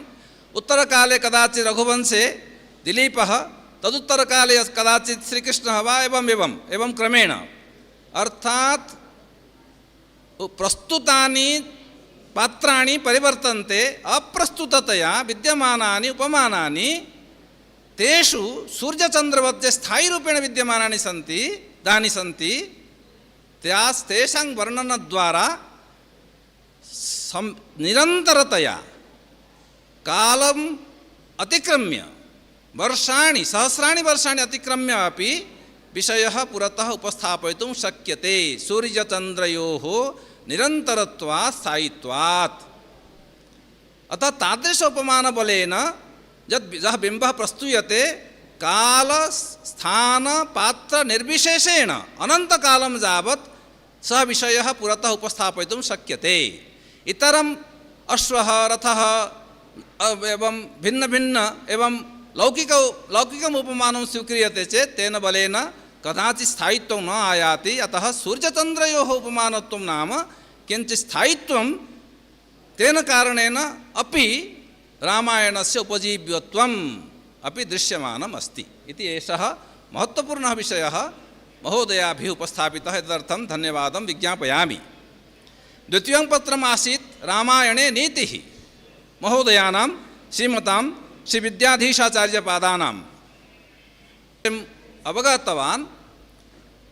तद्वारा अस्माकं जीवने, व्यक्तिगतजीवने, व्यष्टिजीवने, समष्टिजीवने अपि कथं रामायणगतनीतीनाम् आवश्यकता इदानीन्तनकाले अपि अस्ति, तं विषयं विविध उपायैः विविधप्रसङ्गान् उदीकृत्य महोदयैः एषः विषयः उपस्थापितः। तत् यथा नीतेः परिभाषा अपि कृता, नीयन्ते उपायाः यया। पुनः मनुष्यस्य जीवनं कथं भवेत्, अर्थात् उत्तरकाले रामादिवत् प्रवर्तितव्यं न रावणादिवत् इति हानोपादानबुद्धिप्रयोगद्वारा जीवनं सञ्चालनीयम् इति यः नियमः, यः उपदेशः आगतः, सः कान्तासम्मिततया आदौ एव रामायणे प्रारब्धः उपदेशः इति नीतिमुखेन जीवनस्य कथं सर्वविधप्रसङ्गेषु, यथा उदाहरणं महोदयैः प्रस्तुतं संयोगो विप्रयोगान्तः पतनान्तः समुच्छ्रयाः। तत्र अहं चिन्तयामि उत्तरकाले, तन्नाम महाभारतरचनाकाले गीतायां यदा कदाचित् कस्यचित् जीवने उत्श्रयः भवति, बहु उत्तमता आगच्छति, धनम् आगच्छति, वित्तम् एवं यशः आगच्छति, पदम् आगच्छति, विविधाः प्रसङ्गाः उत्श्रेयभूताः भवन्ति, किन्तु तत्रापि एषः उत्श्रेयः पतनान्तः अस्ति, विवेकः करणीयः, सर्वथा विवेकभ्रष्टः सः न स्यात्, एषः एतत् चिन्तनं तत्र निहितम्। उत्तरकाले गीतायामपि उक्तम् अस्ति, न प्रहर्षेत् प्रियं प्राप्य दोद्विजेत् प्राप्य चाप्रियम्, एवमेव दुःखेषु नुद्विग्नमनः सुखेषु विगतस्पृहः आदि आदि। अर्थात् तत्तत् प्रसङ्गेषु अपि समभावेन समदुःखसुखस्वस्थ समलोष्टास्मकाञ्चनः इति तादृश विषयाणां प्रवर्तनविषये अपि रामायणम् उपजीव्यतं साधयति। किञ्च एकम् अपरम् उदाहरणं महोदयैः उक्तं यत् अकीर्तिः भवति चेत् अकीर्तिः बहु दुःखदायिनी भवति। अकीर्तिविषये सर्वैः सावधानैः, कीर्तिः भवतु न वा अकीर्तिः न स्यात् इति तस्मिन् विषये सावधानाः भवेयुः सर्वे इति रामायणे यत् सङ्केतितम् उत्तरकाले गीतायामपि अस्माभिः दृश्यते। अकीर्तिं चापि भूतानि कथयिष्यन्ति ते व्ययां सम्भावितस्य चाकीर्तिर्मरणादतिरिच्यते इति भगवान् अर्जुन उपदिशति। अर्थात् सः क्रमः रामायणे प्रारब्धः नीतिद्वारा जीवने परिवर्तनं संस्कारणम् आनेतव्यमिति, तादृशविषये कथं महोदयैः आम्रपलाशविषये उदाहरणं दत्तं, रामायणगतम् उदाहरणमेव। नीति कथम् समवृक्षयोः बीजवपनकाले समता भवितुम् अर्हति, किन्तु उत्तरकाले फलोद्गमकाले परिचीयते आम्ररोपणं कृत्वा पलाशरोपणं कृत्वा आम्रफलं काङ्क्षते चेत् तर्हि कः परिणामः भवति इति जीवने अस्माकम्, अर्थात् बीजमेव महत्त्वपूर्णं, तद्विषये अस्माभिः सावधानैः भवितव्यमिति। एकम् उदाहरणं ददामि कथामुखेन, यत् एकत्र कानिचन मित्राणि वार्तालापं कुर्वन्ति स्म विविधविषयम्, एतत् जीवनम् अकारणं जातम्, एतत् समयः व्यर्थः, इदानीं भ्रष्टाचारः प्रवर्तते आदि आदि, सर्वे अनीतिग्रस्ताः आदि आदि। तस्मिन् मार्गे एकः साधुः गच्छन् आसीत्। तत्र गत्वा सः उक्तवान्, महोदयाः भवन्तः किमपि चर्चयन्तः सन्ति, किञ्चित् मया सह गन्तुं शक्नुवन्ति किञ्चित् दूरं यावत्। ते उत्सुकतावशतः उक्तवन्तः स भवतु नाम चलामः। तर्हि साधुः अग्रे अग्रे पृष्ठे तानि मित्राणि ते सज्जनाः गतवन्तः। अग्रे गत्वा सः दर्शयति पश्यतु अत्र क्षेत्रमस्ति सस्यक्षेत्रं मध्ये भेदरेखा अस्ति वामपार्श्वे अपि सस्यं दक्षिणपार्श्वे अपि सस्यं स पृष्टवान् अत्र सस्यद्वयं पश्यतु वामपार्श्वे किम् अस्ति इक्षुदण्डाः इक्षुसस्यं दक्षिणपार्श्वे किम् अस्ति तत् गांजा किं कथ्यते गांजासस्यं गांजावृक्षः गांजा तु किं कथ्यते किमपि गांजा भवति खलु गांजा अवगम्यते किमर्थम् अवगम्यते अस्माभिः गांजा इति किन्तु ज्ञायते व्यवहारे मास्तु किन्तु ज्ञायते एव गांजा किं भवति इति अत्र गांजासस्यमस्ति एतस्मिन् पार्श्वे इक्षुदण्डाः सन्ति साधु पृच्छति पश्यतु सा एव भूमिः वामपार्श्वे अपि भूमिः समाना दक्षिणपार्श्वे अपि सा एव भूमिः किन्तु परिणामभेदः किमर्थं बीजं तत्र मुख्यं बीजं यदि भिन्नं तर्हि परिणामः तदनुसारं भवति एव भूमेः दोषः न दर्शनीयः तद्वत् अस्माकं चिन्तने दोषः समयस्य दोषः न परिस्थितेः दोषः न अस्माकं चिन्तने व्यवहारे प्रयोगे जीवनचर्यायां दोषः न तु समयस्य दोषः समयः तु सः एव प्रातः भवति दिवसः भवति रात्रिः भवति अतः तद्विषये एतादृशचिन्तनं न करणीयमिति कथा तद्वत् पलासरोपणपूर्वकम् आम्रफलम् इष्यते चेत् कथं वा भविष्यति इति रामायणकाले सहस्रेभ्यः वर्षेभ्यः प्राक् कथं नीतिद्वारा उपदिष्टमासीत् इदानीमपि तत् प्रयोगे अस्ति इति महोदयैः सम्यक् एव अपरैः विषयैः अपि बहु सम्यक्तया उपस्थापितवन्तः महोदयाः अतः तदर्थमपि तेषां कृते धन्यवादान् विज्ञापयामि अन्तिमं व्याख्यानमासीत् महोदयानां श्वेतामहोदयानाम् अतीव संशोधनात्मकः प्रसङ्गः तत्र वङ्गीयः कविः अभिनन्दः तत्र तेन रचितं रामचरितं यद्यपि अन्तिमसर्गेषु कदाचित् अपरेण तत्पूर्णता विहिता इति लेखद्वारा अर्थात् लेखभेदद्वारा ज्ञायते तथापि मूलतः सर्गाः तेन एव रचिताः इति तत्विषये कथं संस्करणानि प्राप्तानि पञ्चसंस्करणानि तत्र कुत्र कुतः इति तद्विषये उक्तं तस्य आकारः छन्दांसि प्रयोगः प्रयोगशैली चिन्तनम् इति बहु विस्तृतरूपेण किन्तु संक्षिप्ततया अर्थात् भाषा संक्षिप्ता किन्तु सारगर्भिता रीतिः तया रीत्या महोदयाभिः एषः विषयः प्रस्तुतः तत्र कथम् अद्वैतवादः प्रवर्तते कथं विषयस्य परिवर्तनं कृत्वा अपि महोदयः कविः मूलतत्त्वम् एव सुरक्षितं स्थापयति यद्यपि अपारे काव्यसंसारे कविरेकः प्रजापतिः यथास्मै रोचते विश्वं तथेदं परिवर्तते इति किञ्चित् स्वातन्त्र्यं भवति अहं मन्ये रामायणं तु रसालफलमिव अस्ति इदानीं रसालकालः आम्रफलस्य कालः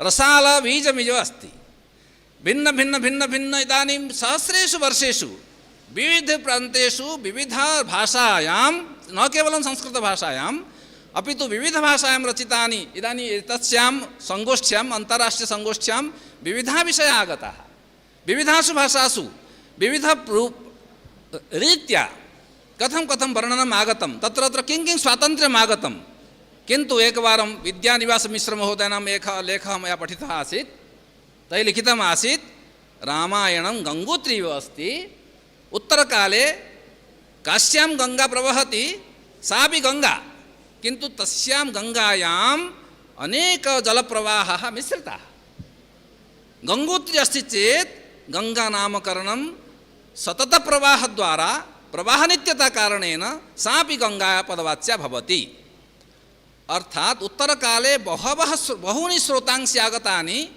तानि अपि गङ्गापदवाच्यानि जातानि कारणं मूलं गङ्गोत्री अस्ति इति कारणेन अतः अस्माभिः मूलं महोदयाभिः अपि अन्ते एतदुक्तं रामायणम् उपजीवम् अस्ति तदेव आश्रित्य तदेव बीजम् आश्रित्य विविधेषु स्थलेषु तत्तद्बीजस्य इदानीं विविधाः वृक्षाः आगताः विविध स्वादयुक्तानि फलानि आगतानि तत्र तत्र किञ्चित् किञ्चित् परिवर्तनं भवति, किन्तु मूलं सर्वथा सुरक्षितम् अस्ति। मूलं यत् तत्त्वम् अस्ति, येन कारणेन वयं वदामः रम्या रामायणी कथा अथवा रामायणम् उपजीव्यं भवति।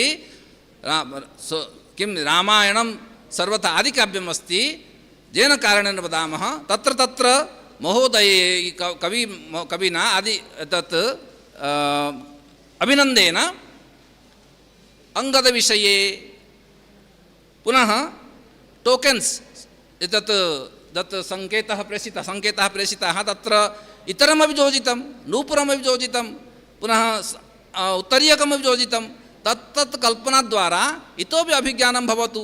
तत्तद्विषये किमपि किमपि योजयित्वापि कविः न विस्मरति यत् रामायणं स्रोतः, मूलं स्रोतः इति। स्वस्य मौलिकता, स्वस्य आधुनिकतां योजयित्वापि मौलिकतां न जहाति इति तस्य वैशिष्ट्यं महोदयस्य कवेः महता श्रमेण अध्ययनेन संशोधकचिन्तनेन महोदयाभिः एषः विषयः उपस्थापितः। अतः महोदयानां कृते, श्वेता महोदयानां कृते सा बहु स्थिताः, बहु अध्ययनशीलाः, निरन्तरं चिन्तनशीलाः, संशोधनपरायणाः मया ज्ञायते। अतः एतस्मिन् अवसरे तासामपि भाषणं व्याख्यानं श्रुत्वा एतादृशं काव्यम् उत्तरकाले रचितं तादृशपरिचयः अपि प्राप्तः अस्माभिः, किञ्च तस्य वैशिष्ट्यमपि अस्माभिः अवगतम्। एतद्विषये अस्माकम् अपि एकं सौभाग्यम् अस्माभिः लब्धम्। अतः पुनः धन्यवादं विज्ञापयामि। इदानीं यद्यपि अध्यक्षतायाः यत् दायित्वम् आसीत् यथाशक्ति यथामति किञ्चित् अभिव्यक्तम्, इदानीं किञ्चित् वक्तव्यम् उक्त्वा विरमामि। मम विषयः कोऽपि शीर्षकः नास्ति, विषयः अस्ति, शीर्षकं नास्ति, विषयः अस्ति दिव्यता सम्पादकं रामायणं। दिव्यता सम्पादकं भव्यता दिव्यता इति प्रसङ्गद्वयं भवति जीवने। यथा शरीरं भव्यम्, अलङ्कृतं वस्त्रम् इत्यादिकं भवति। तत्तत् अवस्थासु भव्यतायाः रूपं परिवर्तते। तद्वत् अयोध्या भवतु अथवा लङ्का भवतु अथवा तत्र तत्र पात्राणि भवन्तु, रथाः अश्वाः इत्यादि विषयेषु उत्तमं वर्णनम् अस्ति, अलङ्कृतं वर्णनम् अस्ति। यत् अर्नमेण्टेड् पोयट्री उच्यते तदस्ति, केचन आर्थोडक्स् अर्नमेण्टेशन् वदन्ति तदस्ति। अर्थात् भव्यताविषये बहु वर्णनम् उत्तमम् अस्ति। इदानीमपि अस्माभिः भवनानि निर्मीयन्ते, भवनानि, यानानि, वस्तूनि, वस्त्राणि, बहुवचने। भव्यतायाः कृते किं किं न साध्यते। अस्माभिः अपि कदाचित् कल्पितं नासीत् एतादृशम्। इदानीं काशीम् आगच्छन्तु, अहं तु काशीतः आगतवान् अस्मि। काशीम् इदानीं बहु भव्यता आगता, काशी विश्वनाथ कोरिडोर् इत्यादि कारणेन। अर्थात् भव्यतायाः विषये महान् यत्नः भवति, दृश्यते अपि। किन्तु यदि तस्मिन् भवने, तस्मिन् नगरे दिव्यता आनेय तर्हि किं किं साधनं भवेत् इति संक्षेपेण किञ्चित् उक्त्वा तदेव समापयामि। एकम् उदाहरणम्, अयोध्यानगरे दिव्यता कथम् आसीत्। अयोध्यानगरं बहु अलङ्कृतम् आसीत्, बहु तोरणसंयुक्तं, बहु किमपि अलङ्कृतं। किन्तु दिव्यता दृष्ट्या किम् आसीत् तस्य वर्णनम् अयोध्या बालकाण्डे कथं आदिकविना कृतम् इति उच्यते। तत्र किम् आसीत् किं न आसीत्। इदानीम् आदौ किं नासीत् इति वदामः। किं नासीत् तत्र बहुवचनं, किम् आसीत्, किम् आसीत् तत्र बहुवचनम् अस्ति। कीदृशाः नराः आसन्, नराः कीदृशाः। अर्थात् भव्यं भवनं चेत् तत्र यदि नराः एतादृशाः न भवन्ति तर्हि दिव्यता न आयाति। विशेषणं बृहत्। इदानीं मया तु 27 विशेषणानि स्वीकृतानि। नरः कीदृशाः आसन्, हृष्टाः, धर्मात्मानः पुरुषाः। नराः हृष्टाः, धर्मात्मानः, तृतीयं बहुश्रुताः बहुपठन्तः आसन्। चतुर्थं स्वैः धनैः तुष्टाः एतादृशाः नराः अलुब्धाः लोभरहिताः सत्यवादिनः धर्मशीलाः सुसंयताः शीलवृत्ताभ्यां मुदिताः स्वयं प्रसन्नाः शीलेन वृत्तेन च महर्षयः इव अमलाः मलरहिताः यथा महर्षयः भवन्ति अर्थात् अयोध्यानगराणां सामान्यनराः अपि तथा आसन्। स्वकर्मनिरताः ब्राह्मणाः विजितेन्द्रियाः ब्राह्मणाः केवलं ब्राह्मणत्वं न विजितेन्द्रियत्वमपि विशेषणमस्ति। दानाध्ययनशीलाः ब्राह्मणाः दान अध्ययनशीलाः प्रतिग्रहे संयतः ब्राह्मणाः दानविषये सम्यक् किन्तु प्रतिग्रहविषये संयताः प्रतिग्रहः करणीयः उत न इति। अग्रे चतुर्थेषु वर्णेषु देवता अतिथि पूजकाः अग्रे चतुर्थेषु अर्थात् चतुर्षु वर्णेषु अपि वर्णेषु देव अतिथि पूजकाः सर्वेपि नराः कृतज्ञाः। किमर्थं ह्रासः नाम यदि ह्रासः दृश्यते तर्हि एतस्मिन् विषये दिव्यतायाः ह्रासः कुत्र भवति इति वयम् अनुमातुं निश्चेतुं शक्नुमः। वदान्याः अर्थात् ये स्वीकुर्वन्ति कृत्यतां स्वीकुर्वन्ति विक्रमसंयुताः शूराः दीर्घायुषः अल्पायुषः नासन् धर्मं सत्यं च संश्रिताः स्त्रीभिः पुत्रपौत्रैश्च नित्यं सहिताः अर्थात् गृहस्थाः आसन्। ब्रह्ममुखं क्षत्रं ब्रह्ममुखम् आसीत् न केवलम् अहङ्कारमुखं ब्रह्मतेजसा व्याप्तं क्षत्रम् अनुव्रताः वैश्याः स्वधर्मनिरताः शूद्राः त्रीन् वर्णान् उपचारिणः शूद्राः अग्निकल्पाः योधाः अग्निकल्पाः पेशलाः अमर्षिणः कृतविद्याः योधाः इति एतैः विशेषणैः किं कथयितुम् इष्यते नाम यदि तस्मिन् नगरे एते जनाः आसन् एतेन कारणेन अयोध्यानगरी अनुकरणीया नगरी तत्र आश्रयणीया नगरी। इदानीं वयं चिन्तयामः एतादृशी धरा इदानीम् अस्ति एतादृशी वसुधा इदानीम् अस्ति अस्माकम् आचरणकारणेन अस्माकं जीवनकाले वयं किं कुर्मः येन कारणेन वयम् इतः संसारतः गच्छामः तदनन्तरं धरा आश्रययोग्या उत्तमा अर्थात् अभिनन्दनीया तत्र शान्त्या सन्तोषेण सौमनस्येन स्थातुं योग्या भविष्यति उत न कथं वा भवेत् एतादृशचिन्तनेन आचरणेन। इदानीम् अपरं पक्षं पश्यामः आदिकविः वदति कः नासीत् एते तु आसन् बहुवचने सर्वेपि एते आसन् एकोपि तथा नासीत् कः नासीत् एकवचने वदति एकवचने एकोपि तथा नासीत् कीदृशः नासीत् एकवचने वदति अल्पसंनिचयः एकोपि नासीत् असिद्धार्थः कुटुम्बी गो अश्व धन धान्यवान् एकोपि नासीत् एकवचने वदति अर्थात् तत्र नास्ति प्रसंगे एकवचनम् एकोपि नासीत् अस्ति प्रसंगे बहुवचनम् आसीत् सर्वेपि आसन्। कामी नासीत् कदर्पः नासीत् नृशंसः नासीत् अविद्वान् नासीत् नास्तिकः नासीत् अकुण्डली नासीत् अमुकुटी अर्थात् अलङ्कृत उत्तमरीत्या अलङ्कृतः कोऽपि नासीत् असृग्वी अमालाधारी कोऽपि नासीत् अल्पभोगवान् नासीत् पर्याप्तभोगवान् आसीत् अमृष्टः नासीत् न लिप्ताङ्गः नासीत् असुगन्धः नासीत् अमृष्टभोजी नासीत् अदाता नासीत् कोऽपि अदाता नासीत् सर्वे दातारः आसन्। अनङ्ग दनिष्क दृक् नासीत् अहस्ताभरणः नासीत् अनात्मवान् नासीत् सर्वे आत्मवन्तः आसन्। अनाहिताग्निः नासीत् सर्वे आहिताग्नः आसन्।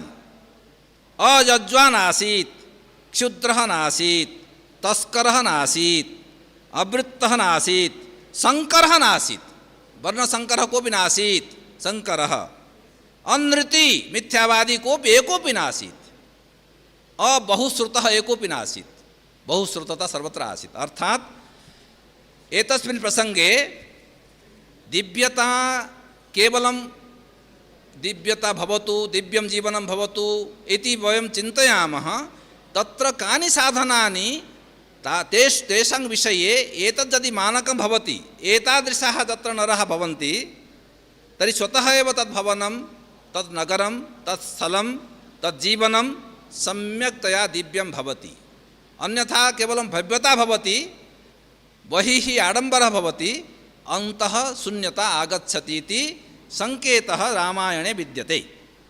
पुनः मारीचः कथं रावणं, द्वितीयम् उदाहरणं उक्त्वा समापयामि। विषयः सः एव, केवलं दिव्यता आधानविषये विविधमुखेन कथं कथं तत्र संकेतः रामायणे विद्यमानः अस्ति, तद्विषये केवलं वर्णनमुखेन न, उक्तिमुखेन अपि अस्ति। मारीचं रावणः वदति, एतं हिममृगरूपं धरतु अन्यथा अहं मारयिष्यामि। अनन्तरं सः वदति, एतस्य मुखे एतस्य हस्तेन मरण अपेक्षया रामस्य हस्तेन मरणं वरम् इति विचिन्त्य सः स्वीकरोति। किन्तु तथा पूर्वं वदति, पश्यतु भवान् रामविषये तत् सर्वं वदति, किन्तु रामः कीदृशः अस्ति? मारीचस्य मुखे एकः राक्षसः, राक्षसजन्म, तस्य मुखे अस्ति महोदय, स्वागतं। रामः कीदृशः नाम, सः रावणं वदति, भवान् यत् वदति तत् असत्यं कथमस्ति, बहु निन्दनं करोति एषः रामः, एवम् अस्ति तथा नास्ति। मारीचः वदति, रामः न पित्रा परित्यक्तः, न दुःशीलः, एकः राक्षसः रामस्य स्तुतिं करोति, न क्षत्रियपांसनः, न धर्मगुणैहीनः, सः कौशल्य आनन्दवर्धनः अस्ति, न तीक्ष्णः भूतानां, प्राणिनां कृते कटुः तीक्ष्णः नास्ति, सर्वभूतहिते रतः अस्ति, न कर्कशः, न अविद्वान्, न अजितेन्द्रियः। रामः विग्रहवान् धर्मः, एकः अपरः शत्रुपक्षीयः स्तौति, साधुः, सत्यपराक्रमः, सर्वस्य लोकस्य राजा, कथं यथा देवानां वासवः इव, तथा महोदया चन्द्रसूर्य उपमानं प्रदर्शितवती, तथैव देवानां तथा वासवः भवति, वासवः तथैव सर्वस्य लोकस्य राजा एषः अस्ति। रामस्य तेजः अप्रमेयं, रामः नरसिंहः सिंहोरस्कः, स्वयं नरसिंहः सिंहोरस्कः अस्ति। राक्षसाः कीदृशाः सन्ति? स्वयं राक्षसः भूत्वा राक्षसानां विषये, अर्थात् राक्षसेषु अपि बहु चिन्तकः, विशिष्टः, विचारशीलः आसन्। अतः भगवती सीता यदा रामः प्रतिष्ठते दण्डकारण्ये राक्षसान् हन्तुं, माता सीता उपदिशति, केवलं राक्षसत्वेन विद्यमानः सर्वेपि राक्षसाः न हन्तव्याः। ये दुष्टाः, ये तपस्यासु तपः कर्मसु बाधां उत्पादयन्ति, तेषामेव हननं करणीयं, न तु राक्षसत्वावच्छिन्नेन सर्वेपि राक्षसाः न हन्तव्याः। भगवती सीता तस्याम् अवस्थायामपि दण्डकारण्ये श्रीरामम् उपदिशति, भवतः हस्ते धनुः अस्ति, बाणः अस्ति, एतेन कारणेन कोऽपि हन्तव्यः, राक्षसनाम्ना कोऽपि आगच्छति सः हन्तव्यः इति न, तत्रापि विवेकपूर्णरूपेण हननं करणीयम् इति माता उपदिशति तस्मिन् समये। तत्रापि विवेकः कथं कार्यं करोति। यद्यपि सा बहु पीडिता आसीत्, विविधप्रसङ्गेषु राक्षसैः पीडिता, तथापि राक्षसत्वेन केवलं राक्षसः हन्तव्यः इति न, सा स्वयमेव वदति। अत्र मारीचभाषा राक्षसाः कीदृशाः भवन्ति? केवलं क्रीडा रति विधिज्ञाः, समाजोत्सवदर्शिनः। इदानीं वयं राक्षसत्वं कुत्र कुत्र भवितुम् अर्हति इति वयं तत् निर्णेतुं शक्नुमः। समाज उत्सवदर्शिनः, किञ्च दिव्यचन्दनदिग्धाङ्गाः, दिव्याभरणभूषिताः, अर्थात् बाह्य आडम्बरपूर्णाः भवन्ति। परपापस्य दुष्परिणतिः का भवति इति मारीचः रावणम् उपदिशति। अकुर्वन्तोपि पापानि शुचयः पापसंश्रयात् परपापैर्विनश्यन्ति मत्स्या नागह्रदे यथा यथा नागह्रदे मत्स्या भवन्ति तथैव परपापैः विनश्यन्ति कश्चित् पापं करोति अपरे सर्वे विनश्यन्ति तथैव बहवः साधवो लोके युक्ताः धर्मम् अनुष्ठिताः परेषाम् अपराधेन विनष्टाः सपरिच्छदाः अर्थात् अपरे पापं कुर्वन्ति धार्मिकाः जनाः अपि तेन कारणेन मरणं लभन्ते अतः तादृशं पापं न करणीयं किञ्चित् इतोपि रामस्य तुलना कथं भवति किञ्चित् बृहत् विशिष्टमस्ति ततः पौरजानपदाः कथं रामस्य विषये वदन्ति इति कानिचन विशेषणानि वदामि पौरजानपदैः सह समेषां ब्राह्मणानां बलमुख्यानां दृष्ट्या श्रीरामः सर्वेषां बलमुख्यानां ब्राह्मणानां दृष्ट्या दिव्यैः गुणैः शक्रसमः सत्यपराक्रमः सत्यपरायणः क्षमागुणैः वसुधा इव तुलनां करोति उपमा इदानीम् उपमाविषये अस्माकं प्रसङ्गः आगतः वीर्ये शचिपतिः इव सत्यसन्धः क्षान्तः सान्त्वयिता विजितेन्द्रियः मृदुः सदा भव्यः भूतानां प्रियवादी बहुश्रुतानां वृद्धानां ब्राह्मणान् उपासित्य देवासुरमनुष्याणां सर्वशास्त्रेषु विशारदः सम्यक् विद्याव्रतस्नानः यथावत् साङ्गवेदवित् भगवान् रामः एवम् आसीत् गान्धर्वे भुवि श्रेष्ठः कल्याणाभिजनः साधुः अदीनात्मा महामतिः यथा ग्रामार्थे नगरस्य वा कृते सङ्ग्रामं व्रजति यदा स किं करोति रामः यदा ग्रामार्थे नगरस्य च वा कृते सङ्ग्रामं व्रजति अविजित्य न निवर्तते विजित्यैव निवर्तते किञ्च सङ्ग्रामात् कुञ्जरेण रथेन वा आगत्य पौरान् स्वजनपदवत् नित्यं तेषां पुत्रेषु व्यवहरति सङ्ग्रामात् आगत्यापि सर्वैः जनैः सह मिलति एवम् अस्ति भगवतः रामस्य चर्चा इदानीम् एतत् किञ्चित् समापयामि शूर्पणखादृष्ट्या व्यर्थः नरपतिः शूर्पणखा वदति रावणं दृष्ट्वा रावणस्य निकटं गच्छति यदा तस्य नासाच्छेदनं भवति तदनन्तरं स रावणस्य एतत् विलासव्यसनं दृष्ट्वा वदति यः नरपतिः व्यर्थः कथं भवति यः ग्राम्येषु भोगेषु सक्तः एषः नरपतिः नष्टः व्यर्थः कामवृत्तः लुब्धः यः काले स्वयं कार्याणि न अनुतिष्ठति तादृशः राजा व्यर्थः सः तैः कार्यैः राज्येन सह विनश्यति इति सा रावणस्य पुरतः वदति अयुक्तचारं दुर्दर्शम् अस्वाधीनं नरपतिं नदीपङ्कमिव द्वीपाः इव नराः वर्जयन्ति यथा द्वीपाः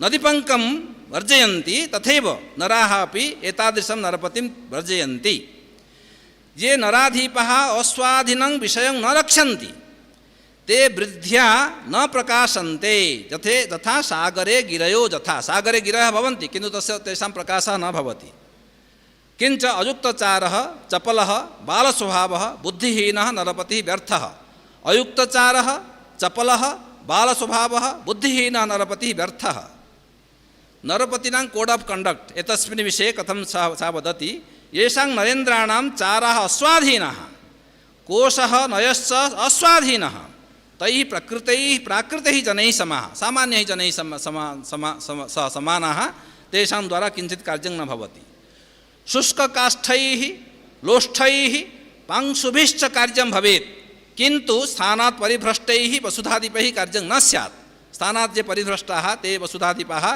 किमपि कस्मिन्नपि कार्ये उपयोगिनः न भवन्ति काम अन्ते इदं वदति शूर्पणखादृष्ट्या उत्तमः नराधिपः तर्हि कीदृशः ये दूरस्थान् सर्वान् अर्थान् चारेण पश्यन्ति अतः चारचक्षुषः राजानः इति सूच्यते।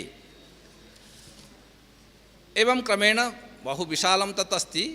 मम कथनस्य अभिप्रायः नाम रामायणम् इदानीमपि अस्माकं जीवने विविधेषु प्रसङ्गेषु कथम् उपजीव्यतां जीवनचर्यायां काव्येषु सहस्रेषु वर्षेषु रामायणं न केवलं काव्यरचनायाम् अपितु जीवनचर्यायाम् अतः बारम्बारं रामराज्यस्य परिकल्पना नाम रावणादिवत् प्रवर्तितव्यं न रावणादिवत् इति उक्तिषु अपि अर्थात् संपूर्ण भारतीय जीवन विशिष्टतया यद्यपि विश्वस्य यत्र भेदः कोऽपि नास्ति तथापि भारतीय जीवनं संपूर्णं राममयम् अतः कुत्र जन्म किं का लीला कुत्र किं कार्यं किन्तु इदानीं यावत् सर्वत्र तस्य पदे पदे इदानीं सम्बोधने अपि राम राम जय श्रीराम इति तथा तथा जीवनचर्यायामपि रामवत् प्रवर्तितव्यं न रावणादिवत् अर्थात् जीवनं किमपि भवतु नाम अवस्था कापि भवतु नाम धन पद मर्यादा प्रतिष्ठा इति विषये तारतम्यं भवतु नाम सर्वथा श्रीरामो विजयतां तराम रामादिवत् प्रवर्तितव्यं दिव्यता सर्वथा राजतां भव्यतायां न्यूनता अधिकता भवतु नाम सर्वथा एते गुणाः समाश्रयणीयाः अतः गुणाः समाश्रियन्ते चेत् रामादिवत् कश्चित् प्रवर्तितुं शक्नोति गुणान् विहाय केवलं वर्णनद्वारा केवलं चर्चाद्वारा विमर्शद्वारा अथवा अलङ्करणद्वारा बाह्यप्रदर्शनद्वारा रामत्वं न आयाति रामत्वम् अतीवथा आदि तथा कविना अभिनन्देन अपि ऐक्यं जीवब्रह्मणो ऐक्यं कथं सम्पादनीयमिति तद्विषये अपि सावधानतया अर्थात् कथं जीवने जीवब्रह्मणो अर्थात् दार्शनिकं जीवनं कथं जीवामः जीवनं कथं दिव्यतायाः मार्गे चेतनायाः ऊर्ध्वगमनस्य कृते स्वयं साधकाः भवामः तदर्थमपि रामायणम् उपजीव्यतया इदानीमपि सर्वत्र विराजते इति एवम् उक्त्वा सर्वेषां कृते महता धैर्येण भवन्तः एतावत् कालं यावत् श्रुतवन्तः भवतां कृते पुनः महोदयाः विशिष्टाः अतिथयः सर्वे समागताः सर्वेषां कृते पुनः पुनः धन्यवादम् अभिनन्दनम् अभिवादनं च व्याहृत्य विरमामि जयतु संस्कृतं जयतु भारतं जयतु रामायणम्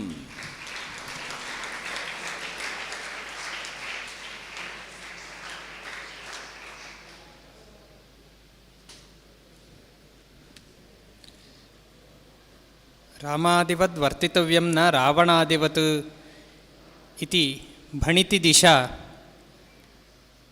कथं वर्तितव्यं कथमस्माभिः जीवने स्थातव्यम् इति रामे के गुणाः सन्ति इत्यादयः नैके विषयाः अध्यक्षमहाभागैः निरूपिताः एवं स्वीय आध्यक्षवचनेन अस्माकं महान् सन्तोषः जातः वर्तते इदानीम् अत्र संस्थात्रयद्वारा PPSM एवं CSM एवं ICPR संस्थात्रयद्वारा प्रचलिष्यमाणम् इदं सत्रम् अत्र परिसमाप्यते अत्र अध्यक्षस्थानम् अलङ्कृत्य स्वीय अध्यक्षभाषणं स्वीयप्रबन्धमण्डनमपि कृतवद्भ्यः बनारस् हिन्दू विश्वविद्यालयस्य संस्कृतविभागाध्यक्षेभ्यः गोपबन्धुमिश्रेभ्यः संस्थात्रयद्वारा युष्मत्पक्षतः अस्मत्पक्षतश्च धन्यवादाः समर्प्यन्ते वयं धन्याः एवं डॉक्टर विद्याधीशाचार्य गुत्तल महाभागेभ्यः विश्वमाध्यमहापरिषदः निदेशकेभ्यः स्वीय प्रबन्धं मण्डयितृभ्यः रामायणे नीतिबोधः इति विषये उपस्थापनं कृतवद्भ्यः संस्थात्रयद्वारा युष्मत्पक्षतः अस्मत्पक्षतश्च धन्यवादाः समर्प्यन्ते वयं धन्याः श्रीमती मधुराम्बिकायै आदिकाव्ये सूर्यचन्द्रौ अधिकृत्य उपमालङ्कारः इति विषयमधिकृत्य प्रबन्धमण्डनकर्त्र्याः मधुराम्बिकायाः अस्मत्पक्षतः एवं भवत्पक्षतश्च संस्थात्रयद्वारा च धन्यवादाः समर्प्यन्ते वयं धन्याः एवं श्रीमती श्वेता जजूर्कर् महाभागायाः अभिनन्दकृत रामचरितं वाल्मीकिरामायणम् अनयोः तुलनात्मकम् अध्ययनम् इति विषयमधिकृत्य प्रबन्धमण्डनकर्त्र्याः श्वेता महाभागायाः संस्थात्रयद्वारा अस्मत्पक्षतः युष्मत्पक्षतश्च धन्यवादाः समर्प्यन्ते। वयं धन्याः इति कृत्वा इदं सत्रम् अत्र परिसमाप्यते। श्रीकृष्णार्पणमस्तु।